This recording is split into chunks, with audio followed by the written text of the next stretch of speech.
Ladies and gentlemen, we are here with Scrap Time episode. I think this is 16. I'm pretty sure it's 16. If it's 15, 16, 17, it's one of the three. I don't know. Whatever one it is.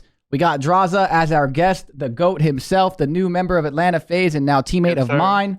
And then, of course, the co-host, Ben, in the top right there.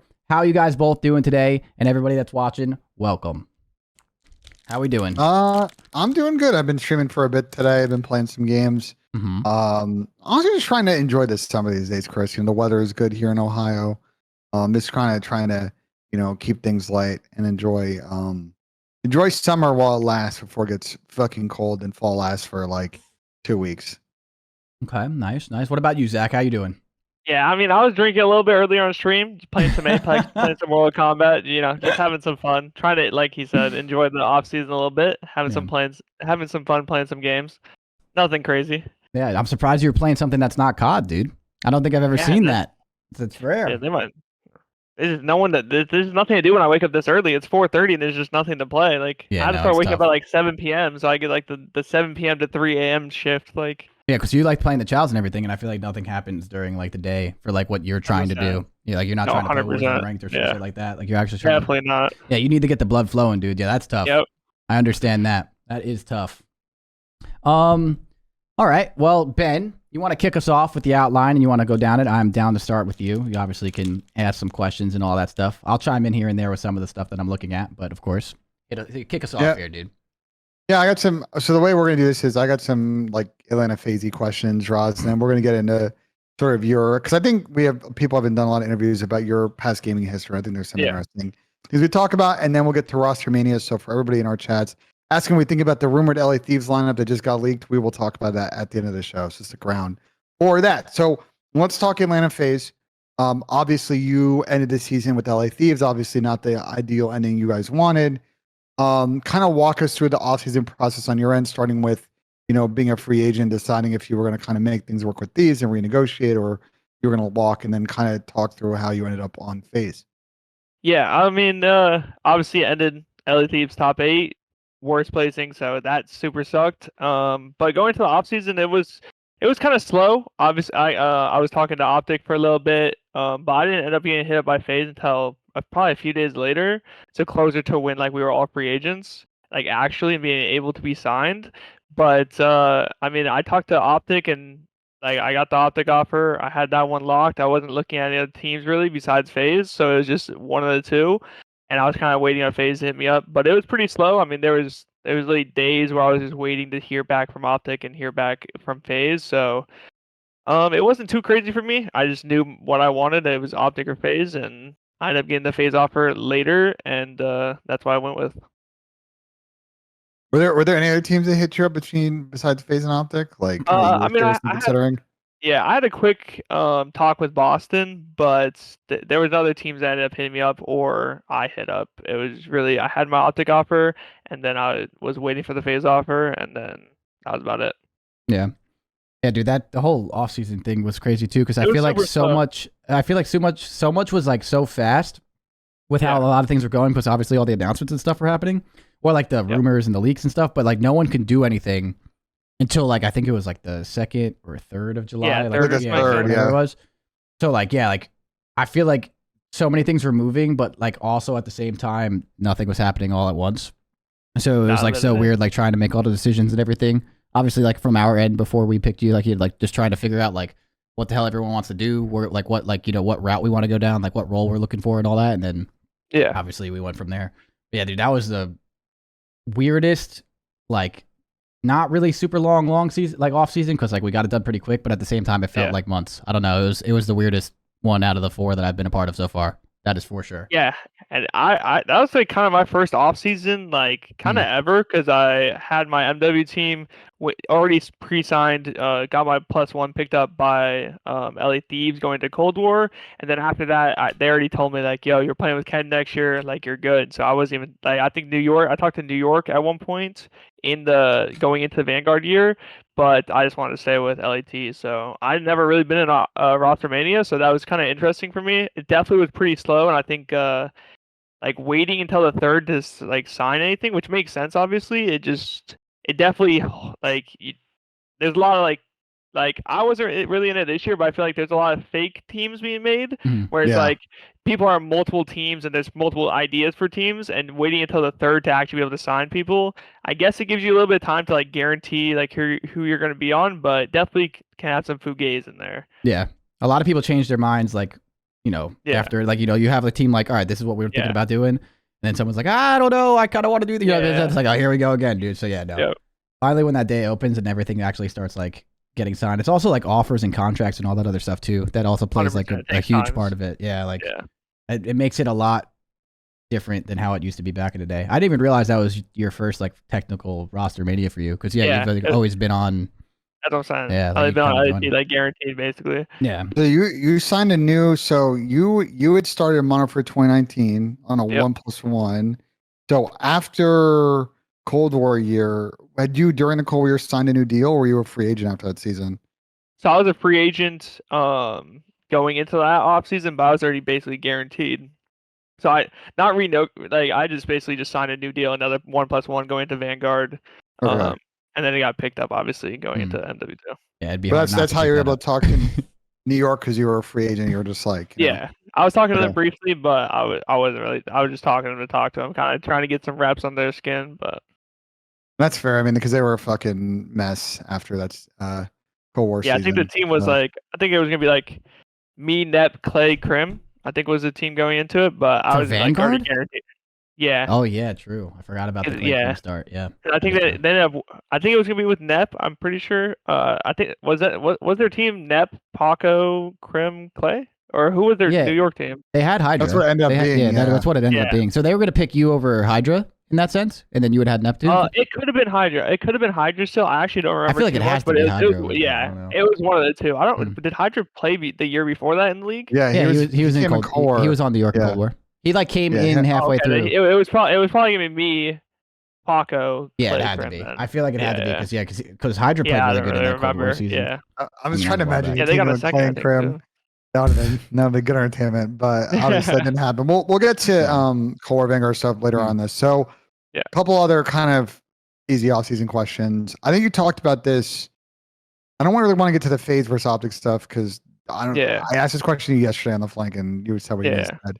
I do want to expand more while we have Chris here on sort of the settling beef question. Is like, Chris, when you talked to Drazah, and I don't know, Drazah, if you made a pitch to Chris, or Chris made a pitch to Drazah, I don't know how it went. Like, did you guys discuss on your phone call like this issue and how that would work, considering some of the stuff that's said, I guess, in game, slightly out of game? I mean, I talked to Zack once on the phone. Yeah, I think it was once, and we had like a long talk about a lot of things.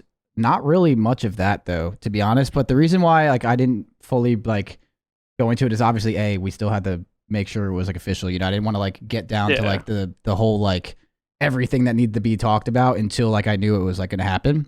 100%. But like regardless of that, I feel like I wasn't ever really worried personally from like my end, from my perspective, not even talking to the players kind of thing. Like just knowing how like I've been around for a long time. I didn't think that was going to be a huge deal, to be honest with you. Cause I didn't think so. Yeah. Cause I don't, obviously I didn't know you very well, but I knew like, the trio and how they are. And like, they're pretty good at communicating and just talking and like, they can pretty much figure it out on their own. And I figured that's what was going to happen if we obviously went down this route, is that you talk to Tyler, you talk to, Chris and Cell and IBMC and just get it kind of done from that. I mean, I mean, it was pretty simple. I mean, we're all adults. Obviously, we all want to win, and it was, we were on the phone call. We said what we needed to say, and after that, it felt fine. I never really had beef with like most of my shit was in game, to be honest. And we're adults. We talked about it, said what we needed to say, and it was just as easy as that, to be honest. Yeah, and I knew I wasn't really that. Yeah, that was like one of my least of my worries, to be honest. Like I know a lot of people have been talking about that, but that was kind of not a worry. Yeah, I didn't think it was gonna be a big problem. I feel like people. There's I don't know. There's another person I'm curious if you talked to. Someone just mentioned it in your chat, Chris. Have you talked to Fernando at all about some of the stuff that you and him have said? No, I haven't talked. I have not talked to him, but I mean, he's not on FaZe. That's what I'm saying. I talk to the players, the people I'm gonna be playing with every single day, and. Yeah, like what? That's what. Like that's again. Like listen, I'm just asking the questions, Chris. Like yeah, I know you're asking the questions. Like, that's why you're here. I get it, bro. Yeah. But like, Jesus, I didn't even see that in my chat. Honestly, I didn't look left until that. I was impressed. I You're wanted quick to with that ask then. about there was a funny tweet that Abizi had yesterday during the announcement. He tweeted a picture of you facing up. Like, what's the context of that photo? Was that like a photo you dropped in like the group text with the boys when you first joined the team? Like, what's No, the source of that? I was talking to him. I think I put that in the group chat with the boys right when I signed. Yeah. Like when I officially signed, I put that in the group chat. I was just in the car driving from Disney, and I was just like, yeah, let me throw this in there real quick. Like we're good, we're Like a signed. quick Like phase up. yeah, that's what I'm saying. Like we were signed, so I was like, let me just hit a little quick phase up in there, and then he just posted that one. Yeah, that was funny. I forgot about that picture. Dude, yeah, before you signed, dude, I was waiting patiently that day, I remember. Because it took like a day. As much as I knew it was like locked in, because I talked to you, the players talked to you, you talked to everybody you needed to. It's just like, dude, once it's like official, I feel like everything just goes away. And you're like, oh, yeah, exactly. God, yeah, so once it's over, you're chilling. Like when I saw that picture, I was very happy. I was like, all right, thank God this shit is now settled. Yeah. Speaking of Chris, just to peel back the curtain a little bit more, I got an interesting question in the chat. Someone asked, can Crowder peep into, and again, you can kind of say what you want. Can Crowder peep into the insight to FaZe rumor? I know this happened last offseason, but it happened again this offseason. There was no, we never looked at insight this offseason. There you go. I don't know where that came from. Nah, like nothing against him. I think Jamie's really good. That wasn't really the route that we wanted to obviously go down for the next season, just because we wanted to try and change up like the plan a little bit. Obviously picking up a flex and all that. So yeah, we never had any talks with Insight this offseason at all. It wasn't, but like again, I think he's really good. It just wasn't the plan that we were going down. I don't know how that started. When I saw that, most of the time they're right too. Yeah, no, that's the thing is like, right. But they were that was the most wrong one I've seen out of all of them. It was kind of weird. I don't know where that came from. Unless I'm missing something from a player or something that had a convo, but I don't think they did. You're not missing anything. I think what's happening, and it happened, I think, this offseason, is I don't know, like, I don't know who's doing it. I don't know if it's players or player agents or people in people's camps. There is a lot of people spreading intentional misinformation. Like, I've talked a bit to some of the people that have been reporting things in the scene over the last few months, and like, we've been like, bro, people are hitting us up with info, and like, it is clear that they have an agenda. And they are spreading information that no one else is able to confirm. They're not a person that has like normally been reputable, and they're just trying to kind of like stir the pot for whatever agenda. So I just think people are just kind of like either spreading false info or just like actually just trying to muddy the waters around roster moves this window. It's very weird. We normally haven't had that. People have normally been like pretty straight up when they come with information, but this time around, like it's been. That had to be a misinformation leak then. That had to be, because I'm telling you, that was the one that I saw on Twitter where I was like, what the like, what am I looking at? Yeah, I was like, I don't know where that came from, just because like everyone assumed that we were making the change to like try and obviously like kind of move MC more to the slower AR role, like not even like a main, but just like slower-ish for AR role, but still have to like you make some adjustments, and then obviously try and pick the flex. That was like the biggest rumor about us when we were, before everyone knew anything. And then I saw that, and like that just made no sense from like all the information that people were putting out that were like more on the money. So it was just like, I don't know. That had to be like they did, because didn't Jamie, like Insight got released, or like the Toronto like released them for like 2 days to like see if they can get any offers, like they were restricted or whatever. Talking about this offseason? Yeah, like there was like the leak that they were doing that whole like we're gonna sell our whole team but scrap thing, and then they didn't do that either. So I think that was just some sort of someone leaked something on purpose. Well, so in regards to Toronto, because I finally got to the bottom of this. In regards to Toronto, basically what as far as I've been able to piece it together, what happened in the initial week after champs is management, without really consulting a lot of people, were going about potential roster decisions, and people within the Toronto camp were trying to reverse some of those decisions. So the leaks that you were seeing were from people upset within the camp. Eventually, people actually started having internal conversations about decision making with the players, and they unified on what they wanted to do. And then they eventually, got Envoy, bada bing, bada boom. That's how the roster formed. So it was just like a lot of issues of just, I think, going about it the wrong way. Like, I'm a little confused why they didn't, talk to the players first and be like, what do you guys want to do with the roster, Okay. Yeah, that makes more sense. Yeah, I just knew that had to be a part of all of that. All right, that makes sense though. I think we might be having Tom join. Tom's telling me to join TeamSpeak. Fucking ZooMaa. He can join. Does he want my Discord? I'm in the middle of a podcast. He's telling me to run TeamSpeak. Like fuck off. Tell Tommy I'm DMing him my Discord to join AFK. All right, chat. You hear that? Go tell Tom that in chat. But let's move on. I got a couple questions for you, Drazah, from Twitter. We'll talk about it. Yep. First one from Killzoid, my guy. Here's a question to you. What are the weak spots from last season that you personally, Drazah, want to come in and correct with the squad that had some consistent but didn't win as many events last season?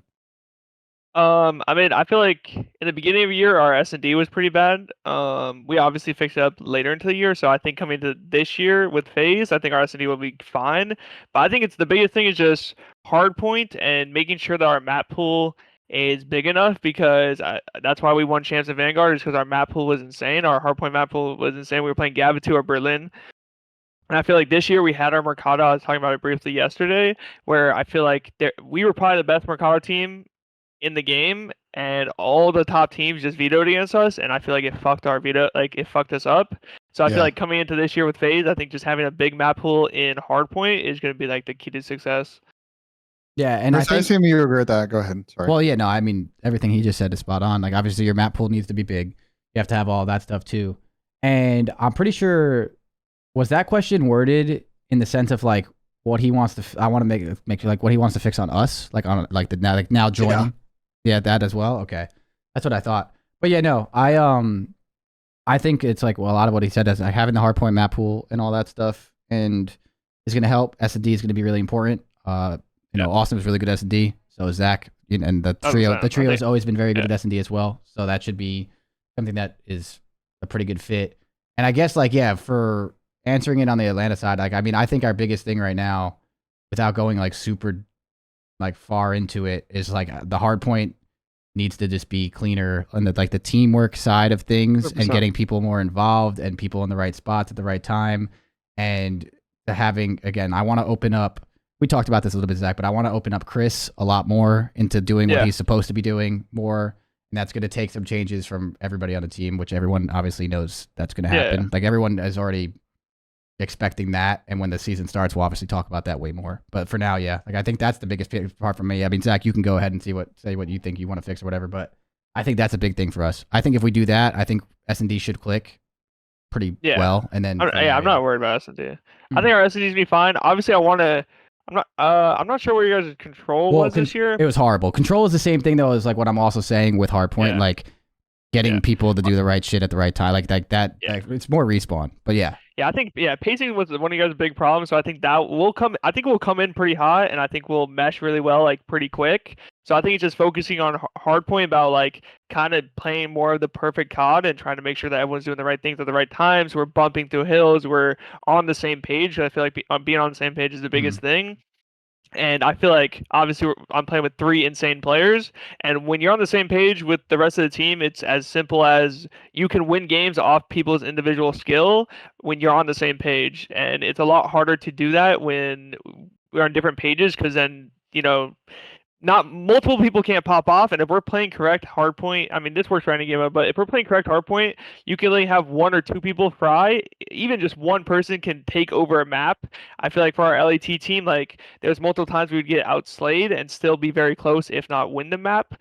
And when we were frying, when we were on point and we weren't missing, then we were literally just slamming. Like it was so consistent. So I think it's a big thing of just being on the same page and letting our skill take over after we already are like on the same page. Yeah, I mean it's all to that point. Like you guys had a really good outslay and win record. I don't know what it was like placements in the league. It had to be like top 3, something up there. I'm pretty sure Toronto was up there too.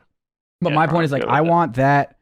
Like that's like what you should never need to slay that much. Like obviously getting kills is going to how you win. If you're not getting kills, sometimes you're going to lose. I get that, but like you want the teamwork aspect there at all times. So when you're off and you're not firing, you show up on a Saturday, one of you guys aren't playing that well, it's not going to be the end of the world if the teamwork's there. And I feel like for control and everything, like with us, like, it's getting that system to be done and executed consistently. And then in control and stuff too, like our offensive controls, we got enough kills to beat teams 16 times that we just have to start getting on the point and stuff way more and doing little things like that. So it's like that shit has already been addressed between everybody. Everyone knows what needs to change. And then like next year, it's again like kind of just buckling down and doing it, and then now having someone else that's going to force different play styles out of people, it's going to be really helpful in my opinion. So I think it should work.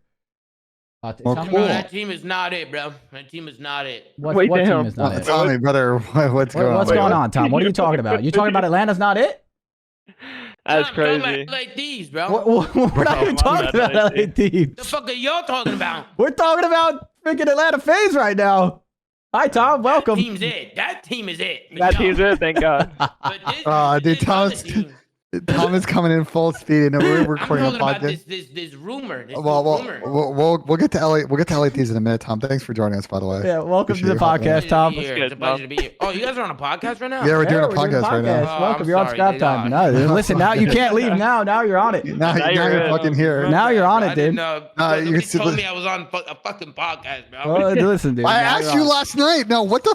No, I asked you last night if you wanted to come on. You were like, shut the fuck up. all right, I'm getting back on the rails. Go back. All right, I'll get back on the rails. Last Twitter question before we kind of go into more kind of big picture stuff. Yeah. This is from Fried Up on Twitter. And I think we talked about this a little bit yesterday about you moving to Atlanta, but we kind of figured out like what time of the year you're going to move. Like, are you going to move around the same time as the boys for media day? Or you're trying to get there a little bit earlier? I'm trying to go. Obviously, my lease is pretty late. I think until like November 16th. But I'm trying to get there, like beginning October, mid October, because I want to be there at least a month before the game comes out, so I can get a little bit situated and make sure like I'm perfect for the new COD. But so I think around October, anything earlier than that doesn't really make sense. So I'm thinking around October, just to be good for the game, get everything situated, get the internet right, make sure I got that fiber, and be good to go. Good. Here, listen. Last time I was at the facility, I ran a speed test, and I was fucking mind blown. Well, the facility dark fiber's got excited, like out there. Yeah, I'm so excited because I've been playing from LA for so long. Like, I'm about to be insane online. Like, I'm about to be insane. The one ping servers, bro. Literally. Well, yeah, dude. You guys always play from LA. We talked about Kenny. We talked to Kenny on the last one. Yeah, like he was saying that like playing from LA, like he didn't like using it as an excuse at all, but he was like, bro, like some of the servers and shit were just like so chalked for some of you guys that they were saying that shit's awful. 100%. Yeah, that's what I'm saying. Like, bro, I think another thing is like, with my LAT team was like, I'm not sure if we started twice, but I know we started Major 5 in losers. I think we probably started in losers a different event as well. But it's like, being in winners compared to losers, especially for a top team, is like so insane of the difference. Yeah, like, so important. That's what I'm saying. Like, if we went to winners in Major 5, you never know what could have happened. I feel like obviously we just won Major 4, so we were like coming off a high, and we're just loading into like lose round 1 against Optic, which we ended up winning. But like, I'm very excited to be on good internet, to be able to practice on like kind of what I'm playing on, especially online wise. And I mean, obviously I'm gonna still have some ping, so I still get the LAN buff of like going to LAN. But it's just good to know that I'm not gonna load into these matches and be like getting fucked in some of them, or like being at a little bit of a disadvantage, and maybe being on an advantage now. Like, so I'm just excited for that. Yeah, it's also like underrated too. Like when you're saying like the Major 5 thing, like you guys obviously struggled. I think you guys went like 1-4 or whatever. But like being like any Call of Duty day, even New York, they just won champs in the same way. Like you having like one off day or one off series, like happens in Call of Duty all the time. Yep. Like you've seen so many people do that. Yeah. But 100%. to have that backing of like, all right, like we fucked that up. This is what we did wrong. We're never doing that again. Let's win the tournament kind of thing. Like New York did that. I'm pretty sure twice. Oh, or maybe even 3 times this year. All like, 3 wins. Yeah, all 3 wins. So it's like, yeah, bro. dude, having that like, all right, like we screwed this up. Let's get better from it. Like that lifeline is literally make or break. Like, for example, if New York didn't have that lifeline 3 times, they don't win. So it's like that's 100%. huge. That is really big. So yeah, having that as a top team and all that stuff is always going to be really important for sure. Well, I think Zach will enjoy some of the fun stylings of Atlanta. It'll be more fun than LA in that sense. Yeah. Yeah, 100%. It's an interesting Good city. seafood down there, Zach. You know what I mean? Okay, I like seafood. What is it? The broil, right? Don't they got the broil down there? Yeah. There's some in LA too. So if they got some good ones out there, I'll have to hit that. Atlanta has really good food. Sure. Atlanta has really good food. Every time I go to Atlanta, they have great food. Dude, last time I was there hanging out with Jericho, you never know where a night with Jericho will go. We ended up at this like diner at like 4 a.m. It was like the best diner I've ever been to. Yeah, they have like good random places. Diner in Buckhead. Bro, they got to show me some places for dude, sure. The Atlanta Breakfast Club, I think, they got you. is one of our favorite. Dude, that place is what was so that sushi? Was trying to do something. She DM'd everybody like, yeah, we're going to Cancun. She sent like 30 well, Jericho's always down. Yeah, Jericho's always down the fucking like have something like that like set up and everything. Yeah. I think I might be going on that Cancun trip, but no, Atlanta Breakfast Club is fire. What was that sushi place we went to once during Sushi's fire. the Modern Warfare 2019? It was me, you, RJ, and your dad. I think Chris. Oh, that was the 8 Sushi Lounge. That place is fire. also really good. Yes, that's one of my favorite places there. This That place is very, gassed. very Anyway, I want to ask an LA Thieves question. I know we went through most of these, Zack, yesterday, so I want to talk about something else that we didn't talk about on the show yesterday. Yeah. Which is, how does it feel now? Obviously, your former teammates are all in different situations. We talked yesterday about Sam obviously not playing anymore, but both of your former teammates, one is rumored to be going to Optic and one is confirmed now to go to Toronto. How does it feel now that you're on different teams and you're going to be on the opposite side of them and maybe playing against them in some grand finals this season potentially? Yeah, I mean, obviously, me and Ken, you know our relationship, and me and Dill, I feel like we're all super close, and I think it's just gonna be fun to play against them. I think, obviously, they're my teammates. They were my teammates, and we had great times. But I think we had a close enough relationship where playing against each other isn't gonna be serious, obviously, but it's gonna be fun to play against them, and it's gonna add a little more to when I play Toronto and Optic because I want to beat my former teammates. So I think it's going to help me personally. But I mean, I'm super happy for them to begin on the teams that they're going to. And I'm happy that we're on top teams and we're all going to be, going for championships. And I think it's going to add a little rivalry between all three of us. And I'm excited for that. Yeah, I feel like some of the banter is going to be funny. It's going to be interesting. Any bodies getting shot or? I'll shoot their body for sure. I'm talking shit too. I'm talking shit too. Tom lives for that. I know for a fact you're gonna shoot Kenny's body. I'm shooting Ken's body. And I think everybody's shooting Ken's body. I also agree with that too. I agree with what Toppy said. I think body shooting and all that shit. I think that shit is great. I think it's hilarious. Yeah, I think it's funny as shit. Yeah. Chris, we were always lighting people up. I remember you put 2 clips into fucking Slasher when we won the map. I remember that. Me? Did I? Yeah. Oh, I don't even remember that. Probably. You put two clips into Slasher. The map was over. I've probably done that. Yeah. You guys. I shot a lot of bodies when I played. Oh, okay. So you guys shot a lot of bodies in LG. Hey, where do you think I got it from, Zack? I like that. I like that. You know, I've always done shooting bodies is fun. Yeah, shooting bodies is fun. Oh man. All right. Well, let's move on. I want to talk a little bit now about your history, Zack, and then we'll get into Rostermania stuff because there's some stuff here we want to get into, some early stuff.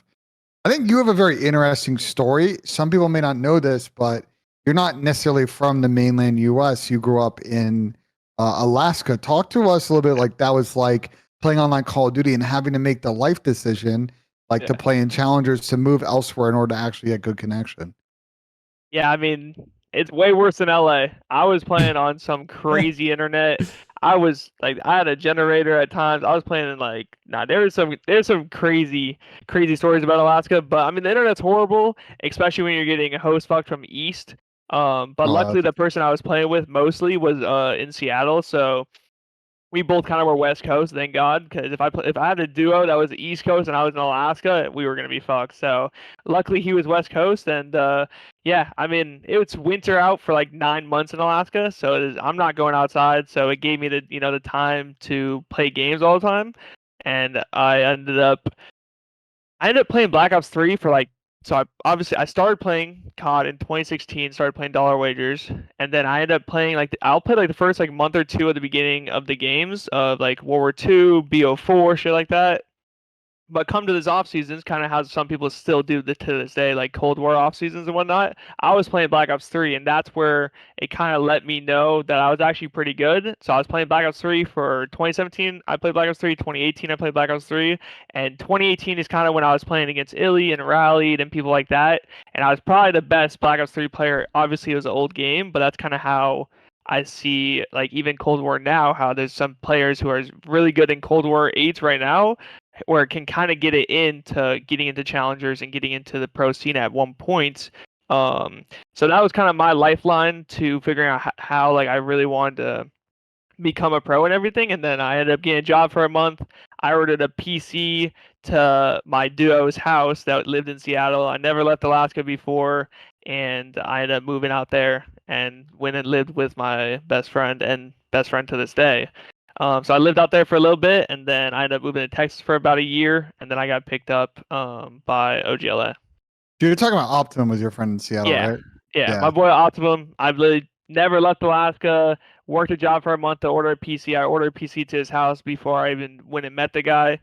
Could have got kidnapped or something, but I took the risk, and luckily he was the guy he was saying that he was online. So I ended up playing challenges with him. In the beginning of MW, we got like top 4 our first challengers land, and that gave us enough points to get into a free trip to Minnesota for MW 2019. And obviously COVID happened, but yeah, that was kind of like my start, But Alaska Internet, it's literally the world's worst. It's literally like EU. What were you pinging? Like EU. Do you know? Oh, I was on the East Coast host. On the West Coast, I was probably pinging like 50, 60, I think. Okay. And then on East, I was probably pinging 130 to 140. Jesus. Yeah, like it was not good at all. But oh my God. I don't know. I had some lag comp or something. I swear to God, I did. That is crazy. People ping 50 to 60 now and they break down, bro. Playing on like 130, 140 consistently. Oh my gosh. Thank God I went to Seattle, because Seattle is kind of like LA. It's like the same thing, so it's not as bad. But like Alaska was just horrible. It was just not it. Dude, it's funny because people complain about like being from Seattle or LA, like like you're playing West Coast or East or West Central. It's like you move to Seattle, which is like everybody else is like, fuck that. I never want to play there. Yeah. And then you're sitting there like, this is godlike. Like, this has got to be amazing. Literally a super upgrade. Like, yeah, no, that is nuts. You basically like risked everything to fucking go to Seattle and make it in COD, right? Never left Alaska in my life. Never been on a plane. I was like, really? You've never traveled like at all? Like that was like your first time? Yeah, I flew to I went hunting like in the mountains, so I flew in like a little plane that my grandpa had, but I never been on a real commercial like plane. So I just went out there, risked everything, because I just knew I couldn't do it in Alaska, and I was like, fuck it, like let me just go give it a year or two, and worst case scenario, I'm 21, and I go back to my family and I have nothing. Like, it doesn't matter. Like, it is what it is. Like, so I took the risk, and luckily it paid off. Yeah, so that was like basically the full plan. It was like the risk it for COD. Like that was it. Like, I'm gonna make it in COD or I'm going back. That was it. Like, that's my brother offered me a flight back. Like, he's like, yo, whenever you want, you can have a flight back. Like, if you're piss poor and you couldn't do it, then here's a flight back to Alaska, and I just go back to live with my parents, and it is what it is. So like, 22, and it doesn't matter. That's why you play so much COD. Because you just you literally traveled basically to the mainland, obviously to Seattle to make it in COD. So that's why you play COD. Hours. The only thing I gotta do is it was my lifeline, and I still love playing every single day, and that's why I play more than everyone else. And I've done what I've already wanted to, in a sense. Obviously, I won 3 chips and won a world champ, but I'm nowhere close to being done. I got dreams to be the greatest player of all time, multiple rings, and I'm going for it all. Man, world champ must be nice, man. Must be nice. I got that shit my first year. I started. I don't know. So we'll talk more about the moniker 2019 year. So obviously you pulled up with Optimum to the Minnesota event. You guys actually got a pretty good placing where you got top 8 at that event. Yeah, it was really good. Bro, we choked it, bro. Nah, it's because they switched the Petrograd S&D, bro. We were insane at it, and they switched the spawns, and then we just lost them at 5, bro. I still remember it to this day. Oh, I forgot there was a fucking update, dude. Because I was working on production at the time. That event was the parking lot was a problem, but it was more because that update. It was the fucking update the week of that fucking event just ruined a lot of shit. Insane. You know how many times they've done that, bro? They do that all the time. Every spawn update is literally the day of a challenge. It was so bad, bro. There was a launch of CDL and they did it the first week of the first event of this. I've been around it for 15 years, bro. That don't surprise me, bro. That does not surprise me. Every time, every single event, there's always something that they update like a day before.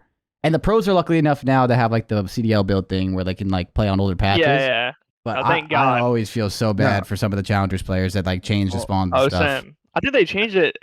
They changed it like right before champs. They did. I'm pretty sure too. that is like, it just kind of sucks. Criminal, bro. Like, that's what I'm saying. I was on challengers for like better part of 2 years, and you get fucked pretty hard in challengers, bro. Like, going into champs, the biggest tournament of the year, and they're changing spawns, changing whatever they changed. I forget what they changed this year.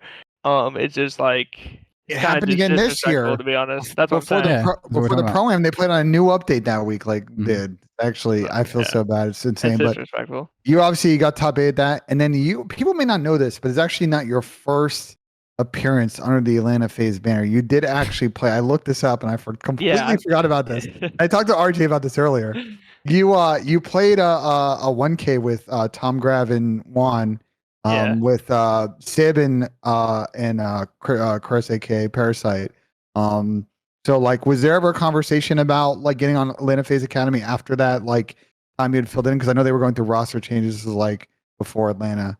They had made some changes after launch weekend. I think we ended up beating them the week before, or the cut before that. We ended up slamming them, and then I don't know, like me and Haggy are scheming up, and like we're like, all right, let's go to FaZe. I'm like, bet, like I love FaZe, you know, FaZe up, and then I joined the team. We practiced I think we had a few days of practice, and we played the cup, and we were horrendous. I had to get off that team quick.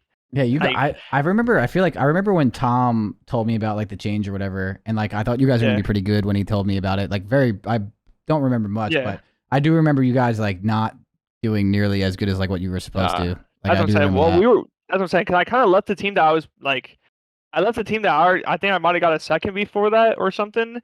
Or maybe I was placing pretty well with the team that I was on with Haggy, because I ended up dropping someone for Haggy. You had second the cup before. Yeah, so we ended up getting second. Then we went to FaZe, and we were just horrible. I was like, "Whoa, this is not it. We gotta get off this team." And I don't know who I ended up going to after that. I think we ended up playing like 1 or 2 more tournaments with my other team, and then we went to UIU, or I went to UIU, and UIU was great. Besides, we just didn't win. We got second and third like 10 times. Like, yeah, but that was when we had moved to online, because that's when COVID hit. And like, that was like March-ish. Yeah, that was like peak of everything. That's in the middle of the shit. Yeah, so I might love online. I don't know. You were on UIU for a minute with Cells, Darian, Rex, Darian. Anyway, and then you and Darian actually end up kind of getting picked on OGLA. So talk us through like what happened at sort of the end of the Modern Warfare 2019 season, and how kind of OGLA approached you and ended up on the team. Yeah, honestly, I was pretty surprised. I think Darian technically was like the first one to get picked up, and then they made it a 2-man like change. But I think like, so Eric followed me like a day or something like that before Cup, and that Cup, I'm not gonna lie, I got pissed on that Cup. I was like, fuck. We ended up losing the fastball like top 16. I was like, oh my god, I just blew my fucking chances. Like, oh my god. And then luckily they didn't care about no Cup, so I was like, let's go. But I think they were picking up Darian at first, and they ended up. I think they had a chance to bring in Chino as well, but I think Darian. I don't know exactly how it went down from their perspective, but I think Darian kind of said, "Yo, let's play with Drazah. He's fucking gross, whatever." And Eric was already talking to me before that, so I think it was just like a 2-man change, and I was mind blown. It's crazy, and there's definitely a few challengers who know exactly what I'm talking about. You can go from grinding challengers back like day to day to one day everything changes. Like when you get that call, everything changed, and it's like it's pretty crazy how fast it happened. Because I got the call, yo, you got fucking. I think because roster lock was coming up, I believe. So I think I had like 2 days or maybe a little bit less than that to sign the contract and get everything done. So I was in there really quick, and I think we were scrimming probably a few days right after that. Like. So it was just, I mean, it was an unreal feeling to like instantly just be in a league. And the funny part is, I didn't watch like CDL or not CDL. I didn't watch any of the, any other events. I didn't truly understand who I was actually playing with. Dude, obviously, their team was a clusterfuck. Well, I didn't even know how good Austin was. Yeah. I didn't know how good Ken was. I didn't know how good Tej was. Like that team. I truly believe if we would have started winners at champs, I truly believe that we're getting top 3 for sure. Like we should have beat Optic that year, at champs. But I think we could. I'm not gonna say we could have beat FaZe or Dallas, because I don't think we played them that much, that year. So I truly don't know. But our potential was up there. I think we guaranteed top 3. Obviously, we beat Chicago, and if we were in winners bracket, I think we really could have made some. Who knows what the fuck could have happened. So obviously it sucks. For better part of my beginning of my career, I was just starting at losers. Like I started at losers. I think both champs I played, Cold War champs, MW champs. So, and then I don't know. I started winners and I just win that bitch. I don't know.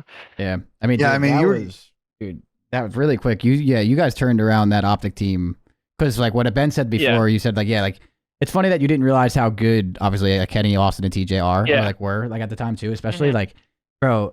That team was such a shit show in like throughout that entire year. And like even when they picked you guys up, I feel like no one really predicted you guys to get top 4 from the outside looking in. And then you guys like turned that team around a lot. Like I feel like you guys actually like made a really good run. And yeah, dude, that S&D was obviously round 11. heartbreaker, bro. I Yeah. think we kind of choked them at 4. Like I don't remember the map 4. I remember it was what Arclov Peak Search, right? Yeah, Yeah. Arclov Peak. Like fuck, the Jets just have such good nades, bro. I just can't plant the bomb. Like, Yeah, dude, I but remember nah. that. I That was think we was that- definitely could have done something. Was that TJ versus Dill? Was that the 1v1? Yeah, that was it came a down TJ to? versus Dude, Dill that shit 1v1, was yeah. crazy. Yeah, dude, that shit was nuts. Yeah, you it guys was- really did it turn was- that team around. It was wild, and What? yeah, I mean, that was just a fucking OGLA team that had the fucking issues with Bruce. They brought Chino in Yeah. at one point, and then you and Darren came in when they dropped Bruce and Chino, and that's kind of from there you guys started playing good. Is that also the event where like didn't Bruce Chino come in for you guys and lose round 1 because someone got Yep. hit off? Yes. So Ken was getting hit off, and I think, and that's what I'm saying. Like I was like, that's what I'm saying. Another thing to it, it was like, bro, we were going to game 5 against LAG, and I was like, bro, like I don't know if we should sub Bruce in, like, because I didn't even know he was shooting like bots before, but I was like Ken was lagging. I was like, fuck, like we might just have to play through him lagging, like, because I still at the moment, like I said, I didn't watch before, so I don't know how good Dashy is. And obviously he's an insane talent, and he's coming in fucking with a sniper, just quick scoping, dropping at 11. I'm like, oh my god, thank God he subbed in, like. And he came in and just went off. But I had a good feeling about that map either way, and I think Bruce came in to snipe, and it was just insane. Like that was, I mean, it was scary obviously at the moment because Ken was lagging, but Bruce subbed in, played really perfect, good comms, was sniping, not missing a bullet. I was like, oh my, this guy's got like. Yeah, when he's on with a sniper, bro, he's fucking disgusting too. That was the right map to have a sniper. It was that Piccadilly? Yeah. Yeah, it was Yeah, bro, Piccadilly. that is the and map to one of our have favorite Bruce maps, come too. in, Yeah, dude. Yeah, that is the literally, map that to was have like him there. it was like a match in heaven. The Like top catwalks are getting kills. Bro, Yeah, dude. no, he was trying. Yeah, that shit was nuts. I hated that map, bro. Oh my god, I hated that That map. I was the low key worst map loved that ever. map. Did you? Darian, Ah. You're faded. You're faded. Nah, Darian had some insane strats. I'm not gonna lie, bro. That map, bro, we loved that map that year. I think it was mostly like Wait, vetoed didn't against Darian us. come up with the quad? Wasn't he the one who came up with the quadrants? Oh, well, I You think- remember that? Oh You yeah, remember that or yeah, no? quad, yeah, The quadrant spawns, quadrant, and yeah. Oh, yeah. somebody, I don't know who it was, but Nah, somebody like made it was a like graph. some coach. I forget. Quadrants. I forget might the have name. been, I Yeah, could no. have sworn it was Darian. No, Darian. The thing I'm gonna say about Darian is Darian knew the most about spawns than anyone on our team, even in the pro league and in our challengers, obviously. Like I truly believe that Darian like knew the spawns to a T, and that was my first year competing, and I'm in the pro league already. I'm running around. Austin's telling me to rotate. I don't even know what he's saying. Like I'm just running it down. I have a smoke on my feet and just running. Like Because this was in the beginning of the game where people were still trying to learn the spawns, and the spawns were just so fucked up that people were like, "How the hell did these spawns?" Well, yeah, work?" they were And- so Yeah. weird, dude. Yeah, but to Drazah's point, like the meta for a good portion of Modern for 2019 was people just running through fucking smokes like middle map. Yes. That's the Darian fucking is Dylan- hollow, by the the way. For Yeah, those it's Fucking who don't Dylan know. Yeah. Kodstrat, like Yeah, no, that. Damn. Dude, I mean, that game was crazy with the smokes, dude. With like all like, dude, yeah, remember the? Dude, I might love smoke. remember the cell clip when he was playing? I think it was at the Minnesota LAN when he went on like a crazy spree in the smoke of like the Ramaza hardpoint, like that. Yeah, I actually remember that. Yeah, Remember that And they shit? ended up That was losing it. insane. We They ended up losing it, right? but like he was Yeah, going it on was a like crazy 8 or ass, like 8 or yeah. 10 or something like that. Yeah, I was insane. I don't think he saw a single person he shot, bro. No, yeah, Yeah. That literally, and I think I seen like Twitter after that was too. It was like, bro, if this game was good, like he wins that 10 out of 10 times. Like, how many kills he gets to still lose a game like that? Like, this game's horrible. I was Yeah, like, I oh, shit. remember that. Well, dude, because there were so many moments in MW where like you can get like 8 or 9 kills, legitimately Yeah, 8 or 9, and and like they don't yeah. flip, and they just still keep spawning like Yeah. close into the You hill, got and you're like, 7 seconds, dude, it's like fuck. you're like, I'm killing so Like- many people. Yeah, Stop, you're at like, war. please, yeah, dude. I remember that shit. Oh my god, that game was a fucking clusterfuck. it was definitely a clusterfuck. But I'm curious about this one, Zach. So you had a bit of an interesting situation. So after Modern for 2019, seemed like there's some upside to OGLA, but obviously, you know, that was when the Optic brand got sold back to Hector. He started Optic Chicago, and then Immortals sold their CDL spot to Nate, and he came in. LA Thieves. Like, talk us through that offseason, because I had thought going in that potentially you and maybe Darren were going to start the season on the team, but that's not really how it worked out, and you actually started on the bench. Yeah, honestly, I had my hopes to get on the team, but I didn't ever think that like I was guaranteed to be on the team or whatnot. I knew we placed top 6 and we had like a super close round 11, but I didn't really get anything that year to be like you're playing, like type thing. So I already figured that year. Just the way I was like texting people like on the team was like I probably wasn't gonna be starting. So I never assumed to play. I just knew I was gonna be starting challenge again, and it is what it is. That was when I think it went back to 44. Yeah. So obviously 12 people lost their 12 extra people who were in the league aren't in the league. So I kind of already knew that wasn't gonna be starting that year. Kenny's in my chat, by the way. He said, "Damn, bench player" in all capitals. Yeah, I don't know. You unbench me, I finally get you a chance when I don't fucking know. Second without me, I don't know. But yeah, I mean, close out without me. That was definitely sort of an interesting period. So you're obviously grinding through challenges. I think you were teaming like Byron at one point. Yeah, I was teaming. Fellow. I was teaming with. I think I was playing with Dave Hattie, Prolu, Op. I played with. I don't even know who I played with after that. I was playing with JT, Naga. Yeah, I played with like. JT. That team was not it. You played with Zin at one point. You, Zaro Archives, Zin. Oh no, that's because I think Standy got picked up, and then JT joined the team that Standy got picked up from. So I was in a limbo for like a week, and then after that, I ended up joining with JT, Dante.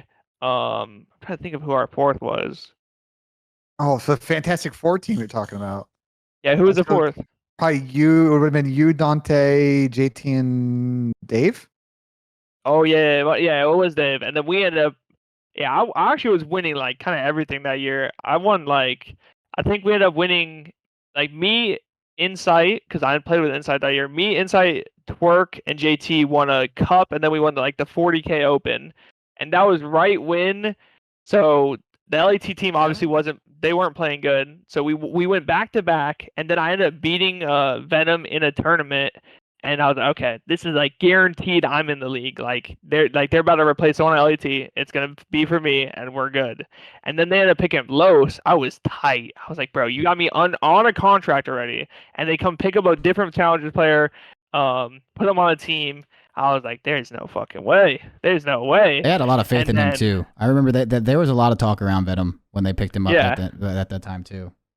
Yeah, so they picked him up. I was like, okay, like I just gotta get better, I guess. But and then I think it was just a weird year for me in challengers because when I was playing with the Insight team, I switched to an AR when I went before Los even got picked up. So I switched to an AR. I was winning with the Insight, JT, Twerk. He got picked up, and I think I was running an AR for most of the time after that. I eventually got my spot to come play as an AR for Austin, and then me, Tej, Los, and Ken were in the league. We were playing pretty good. I feel like we were like a top 3 team for a good bit there. We ended up picking up Kyler, and then I don't know. I don't remember really what was going on, but I think we were just getting, I don't know. Our hard point was horrible. I was watching some clips a few days ago on my stream, and we were just getting point clubbed. I don't even know. Like you guys that was a rough switch. But wait, did you go from? I don't know if I remember the timeline right. Did you get? So you were obviously on the bench, and you were frying challengers. I remember that. Did you not get picked up for a little bit and then get put back down to the challengers? Did that not happen? So we picked up Kyler. Yeah. That wasn't working out. I believe we got Tej. I think we got Tej back. Did we get Tej back? Maybe at a time. No, I don't remember. I don't think we got Tej back. And then I think I got dropped for. Fuck. I remember when you got dropped. This is when they made 800. Yeah, this is so hard to track. But I remember when you got dropped after got being on the team. Austin came back. Yeah, and I remember you started frying in challengers. I'm pretty sure that's the first time I think I've ever seen you say or type out "fuck it." Then I'm almost positive you dropped like a 50 on a checkmate or some shit. Yeah, and you tweeted it. That might have created the villain. I'm not gonna lie, because so we played with Kyler. I'm pretty sure this is how it happened. Then Kyler comes back, Austin comes back, so it's Ken, Kyler, Tej, Austin. So I get dropped. So then I'm on the phone like, yo. What the fuck is this? Like how did this just happen? Like we just were playing and shit was not working, and now I'm off the team. And then they're like, yeah, like GG's. And I was like, okay. So then I was amazing. Who ended up making the change? Was that a team decision or was it a management decision? I think it was. I don't know how it worked. I don't know which one it was, to be honest. So I was just off the team. Land's coming back. You need the land squad or whatever, like some goats on land or something. And then I get dropped. I'm like, okay, so I know I'm not coming back in for Ken or Austin. So I switched to a sub, and then I went to go play with JT, Dante, and someone else, and I was like, "Yo, I want to run a sub though," because I had success with JT and challengers already. So I was like, "Yo, I want to run a sub though, because I think I can get back on my team if I run a sub." And then they were like, "Yo, we want you to run an AR. We're down to run an AR, but if you don't want to run an AR, it's kind of chalked." So I bet. Fuck that team. I go hit up Proloot, Spart, Mohawk, my other boys. I was like, "Yo, I'm running a sub. Let's run it." We win the tournament 2 days later, and that was kind of when like I started tweeting crazy like, Yeah, I remember that. yeah, I was telling motherfuckers, get the fuck out of my lobby. I was saying like 2 days, like because that was literally 2 days. Switch roles again. I've already switched roles like 3 times. Switch roles again. I won the cup right there. I was like, okay, I'm him. Like I'm getting back on this fucking team. And then Major 5 came around. Kyler obviously misspelled his name. I got subbed in for that. My controller broke that event. That's crazy, bro. My controller broke that event. We ended up losing to LAG. I was still kind of fine with so I play, was it Concave, I think? Mhm. Concave's in, right? Yeah, when it goes in. Yeah. Yeah, what's the other one? Dome. Domed? Yeah, Like I domed, like I was playing with MC6. I was playing with a dome controller Well, on relax. LAN. I was playing with a dome controller. I was low key for like turning on motherfuckers. I ain't gonna cap. But we lose a game 5, get top 12 against LAG, and then at that point, that's when we dropped Tej for John. And then I feel like we're a pretty good team going into champs. We just started in losers once again. And then we ended up losing top 6. I think we beat one team and then lost to Rocker or something. Yeah. How did you? What? I thought they, Nah, you I thought got- they got you- top 8. You got top we- 8 at that event. We didn't win one. We didn't No, win one. I think you win one, Nah. right? No. You didn't get one at that event. Oh, you didn't get one? Never mind. Damn. Oh wait, only We 8 also- went to champs. I forgot. Never mind. Yeah. Damn. I forgot because MW everyone went. Damn, I but- forgot John came back. John came back. John came back. We were actually looking really good, but I think that's just another thing. Is like it just sucks to start in losers. Like we started like obviously we had one bad series against Rocker, but like if we had another chance, I guarantee we were better than top 8. I Yeah. feel like our team was better than top 8. I don't think we were the best in the team for sure. Obviously, like Dallas, FaZe. But I think we could have snuck in like a top 3, top 4 in there, especially the way we were playing. It just sucks. We had one bad series, and it was what it Yeah. was. You can't do anything And about then that. and then after that, they were basically saying, "Yo, Ken wants to play with you next year. You're on the team, basically 100%." And I was like, "I bet." And then I just chilled that off season, and that started from the Vanguard year. So how'd you guys end up, like, from your perspective, getting Envoy in the team and Sam? Yeah. So from my perspective, it was, "Yo, Ken, let me know who our team is. I'll talk to you whenever we have it." And Ken just went and got the 2. Yeah. Well, I feel like Ken was getting fucking mastermind. Yeah. Sam back was pretty easy because his situation was chalked on Seattle. Kenny and Sam Yeah. obviously were very good together at the Sam was Black Ops basically 14. baiting that he was going out LA Thieves for like 2 months. Yeah, that's what I mean. I feel like that was a no-brainer. And then I mean Envoy probably like the same kind of Just situation. the merger type Yeah. thing, and then I think Ken just he ended like pull up or something. And then Yeah, like pull up He is just pulled up. perfect. And Yeah. I think there was one chance for me. I think I was basically guaranteed on the roster, but I think there was a chance if like they could have got like Toby. I think Kleenex. I think Oh, interesting. that year, but I'm pretty sure they just got second at Cold War, so it was like Yeah. very far stretch. So I was basically chilling. Nice. The Toby would have been. Was that the year that Toby resigned? Was that last year or this? I don't remember what offseason was where Toby resigned. That might have been it. Probably was. 'Cause he was on a 'cause they one- looked so good. He's on a 1+1 from the first year, Yeah. unless he had signed a deal. Yeah, it was probably So- he probably resigned, but still, yeah, after how good they looked at like with Toronto, I don't Yeah, think they they got wanted to make a second, yeah. change. Like Yeah. they were basically like our rival team in Cold War for the time, the only team that really them in New York. But yeah, I feel like that was like the biggest thing for them. So Yeah, if Toby they went to played you really guys, I good. would have been very impressed. Like if that like happened after all Yeah, that. that'd been crazy. I don't like, think getting Toronto second would let him and go. doing that. Yeah, like no shot. Yeah. Yeah. But so fun off season for you guys. I mean, Envoy landing in your lap. I think there's a thread I saw on Red today. Like, what are the like all time like most unlucky droppings? That's got to be one of them. Like Yeah. he played so good in A Cold War, merger, and just yeah.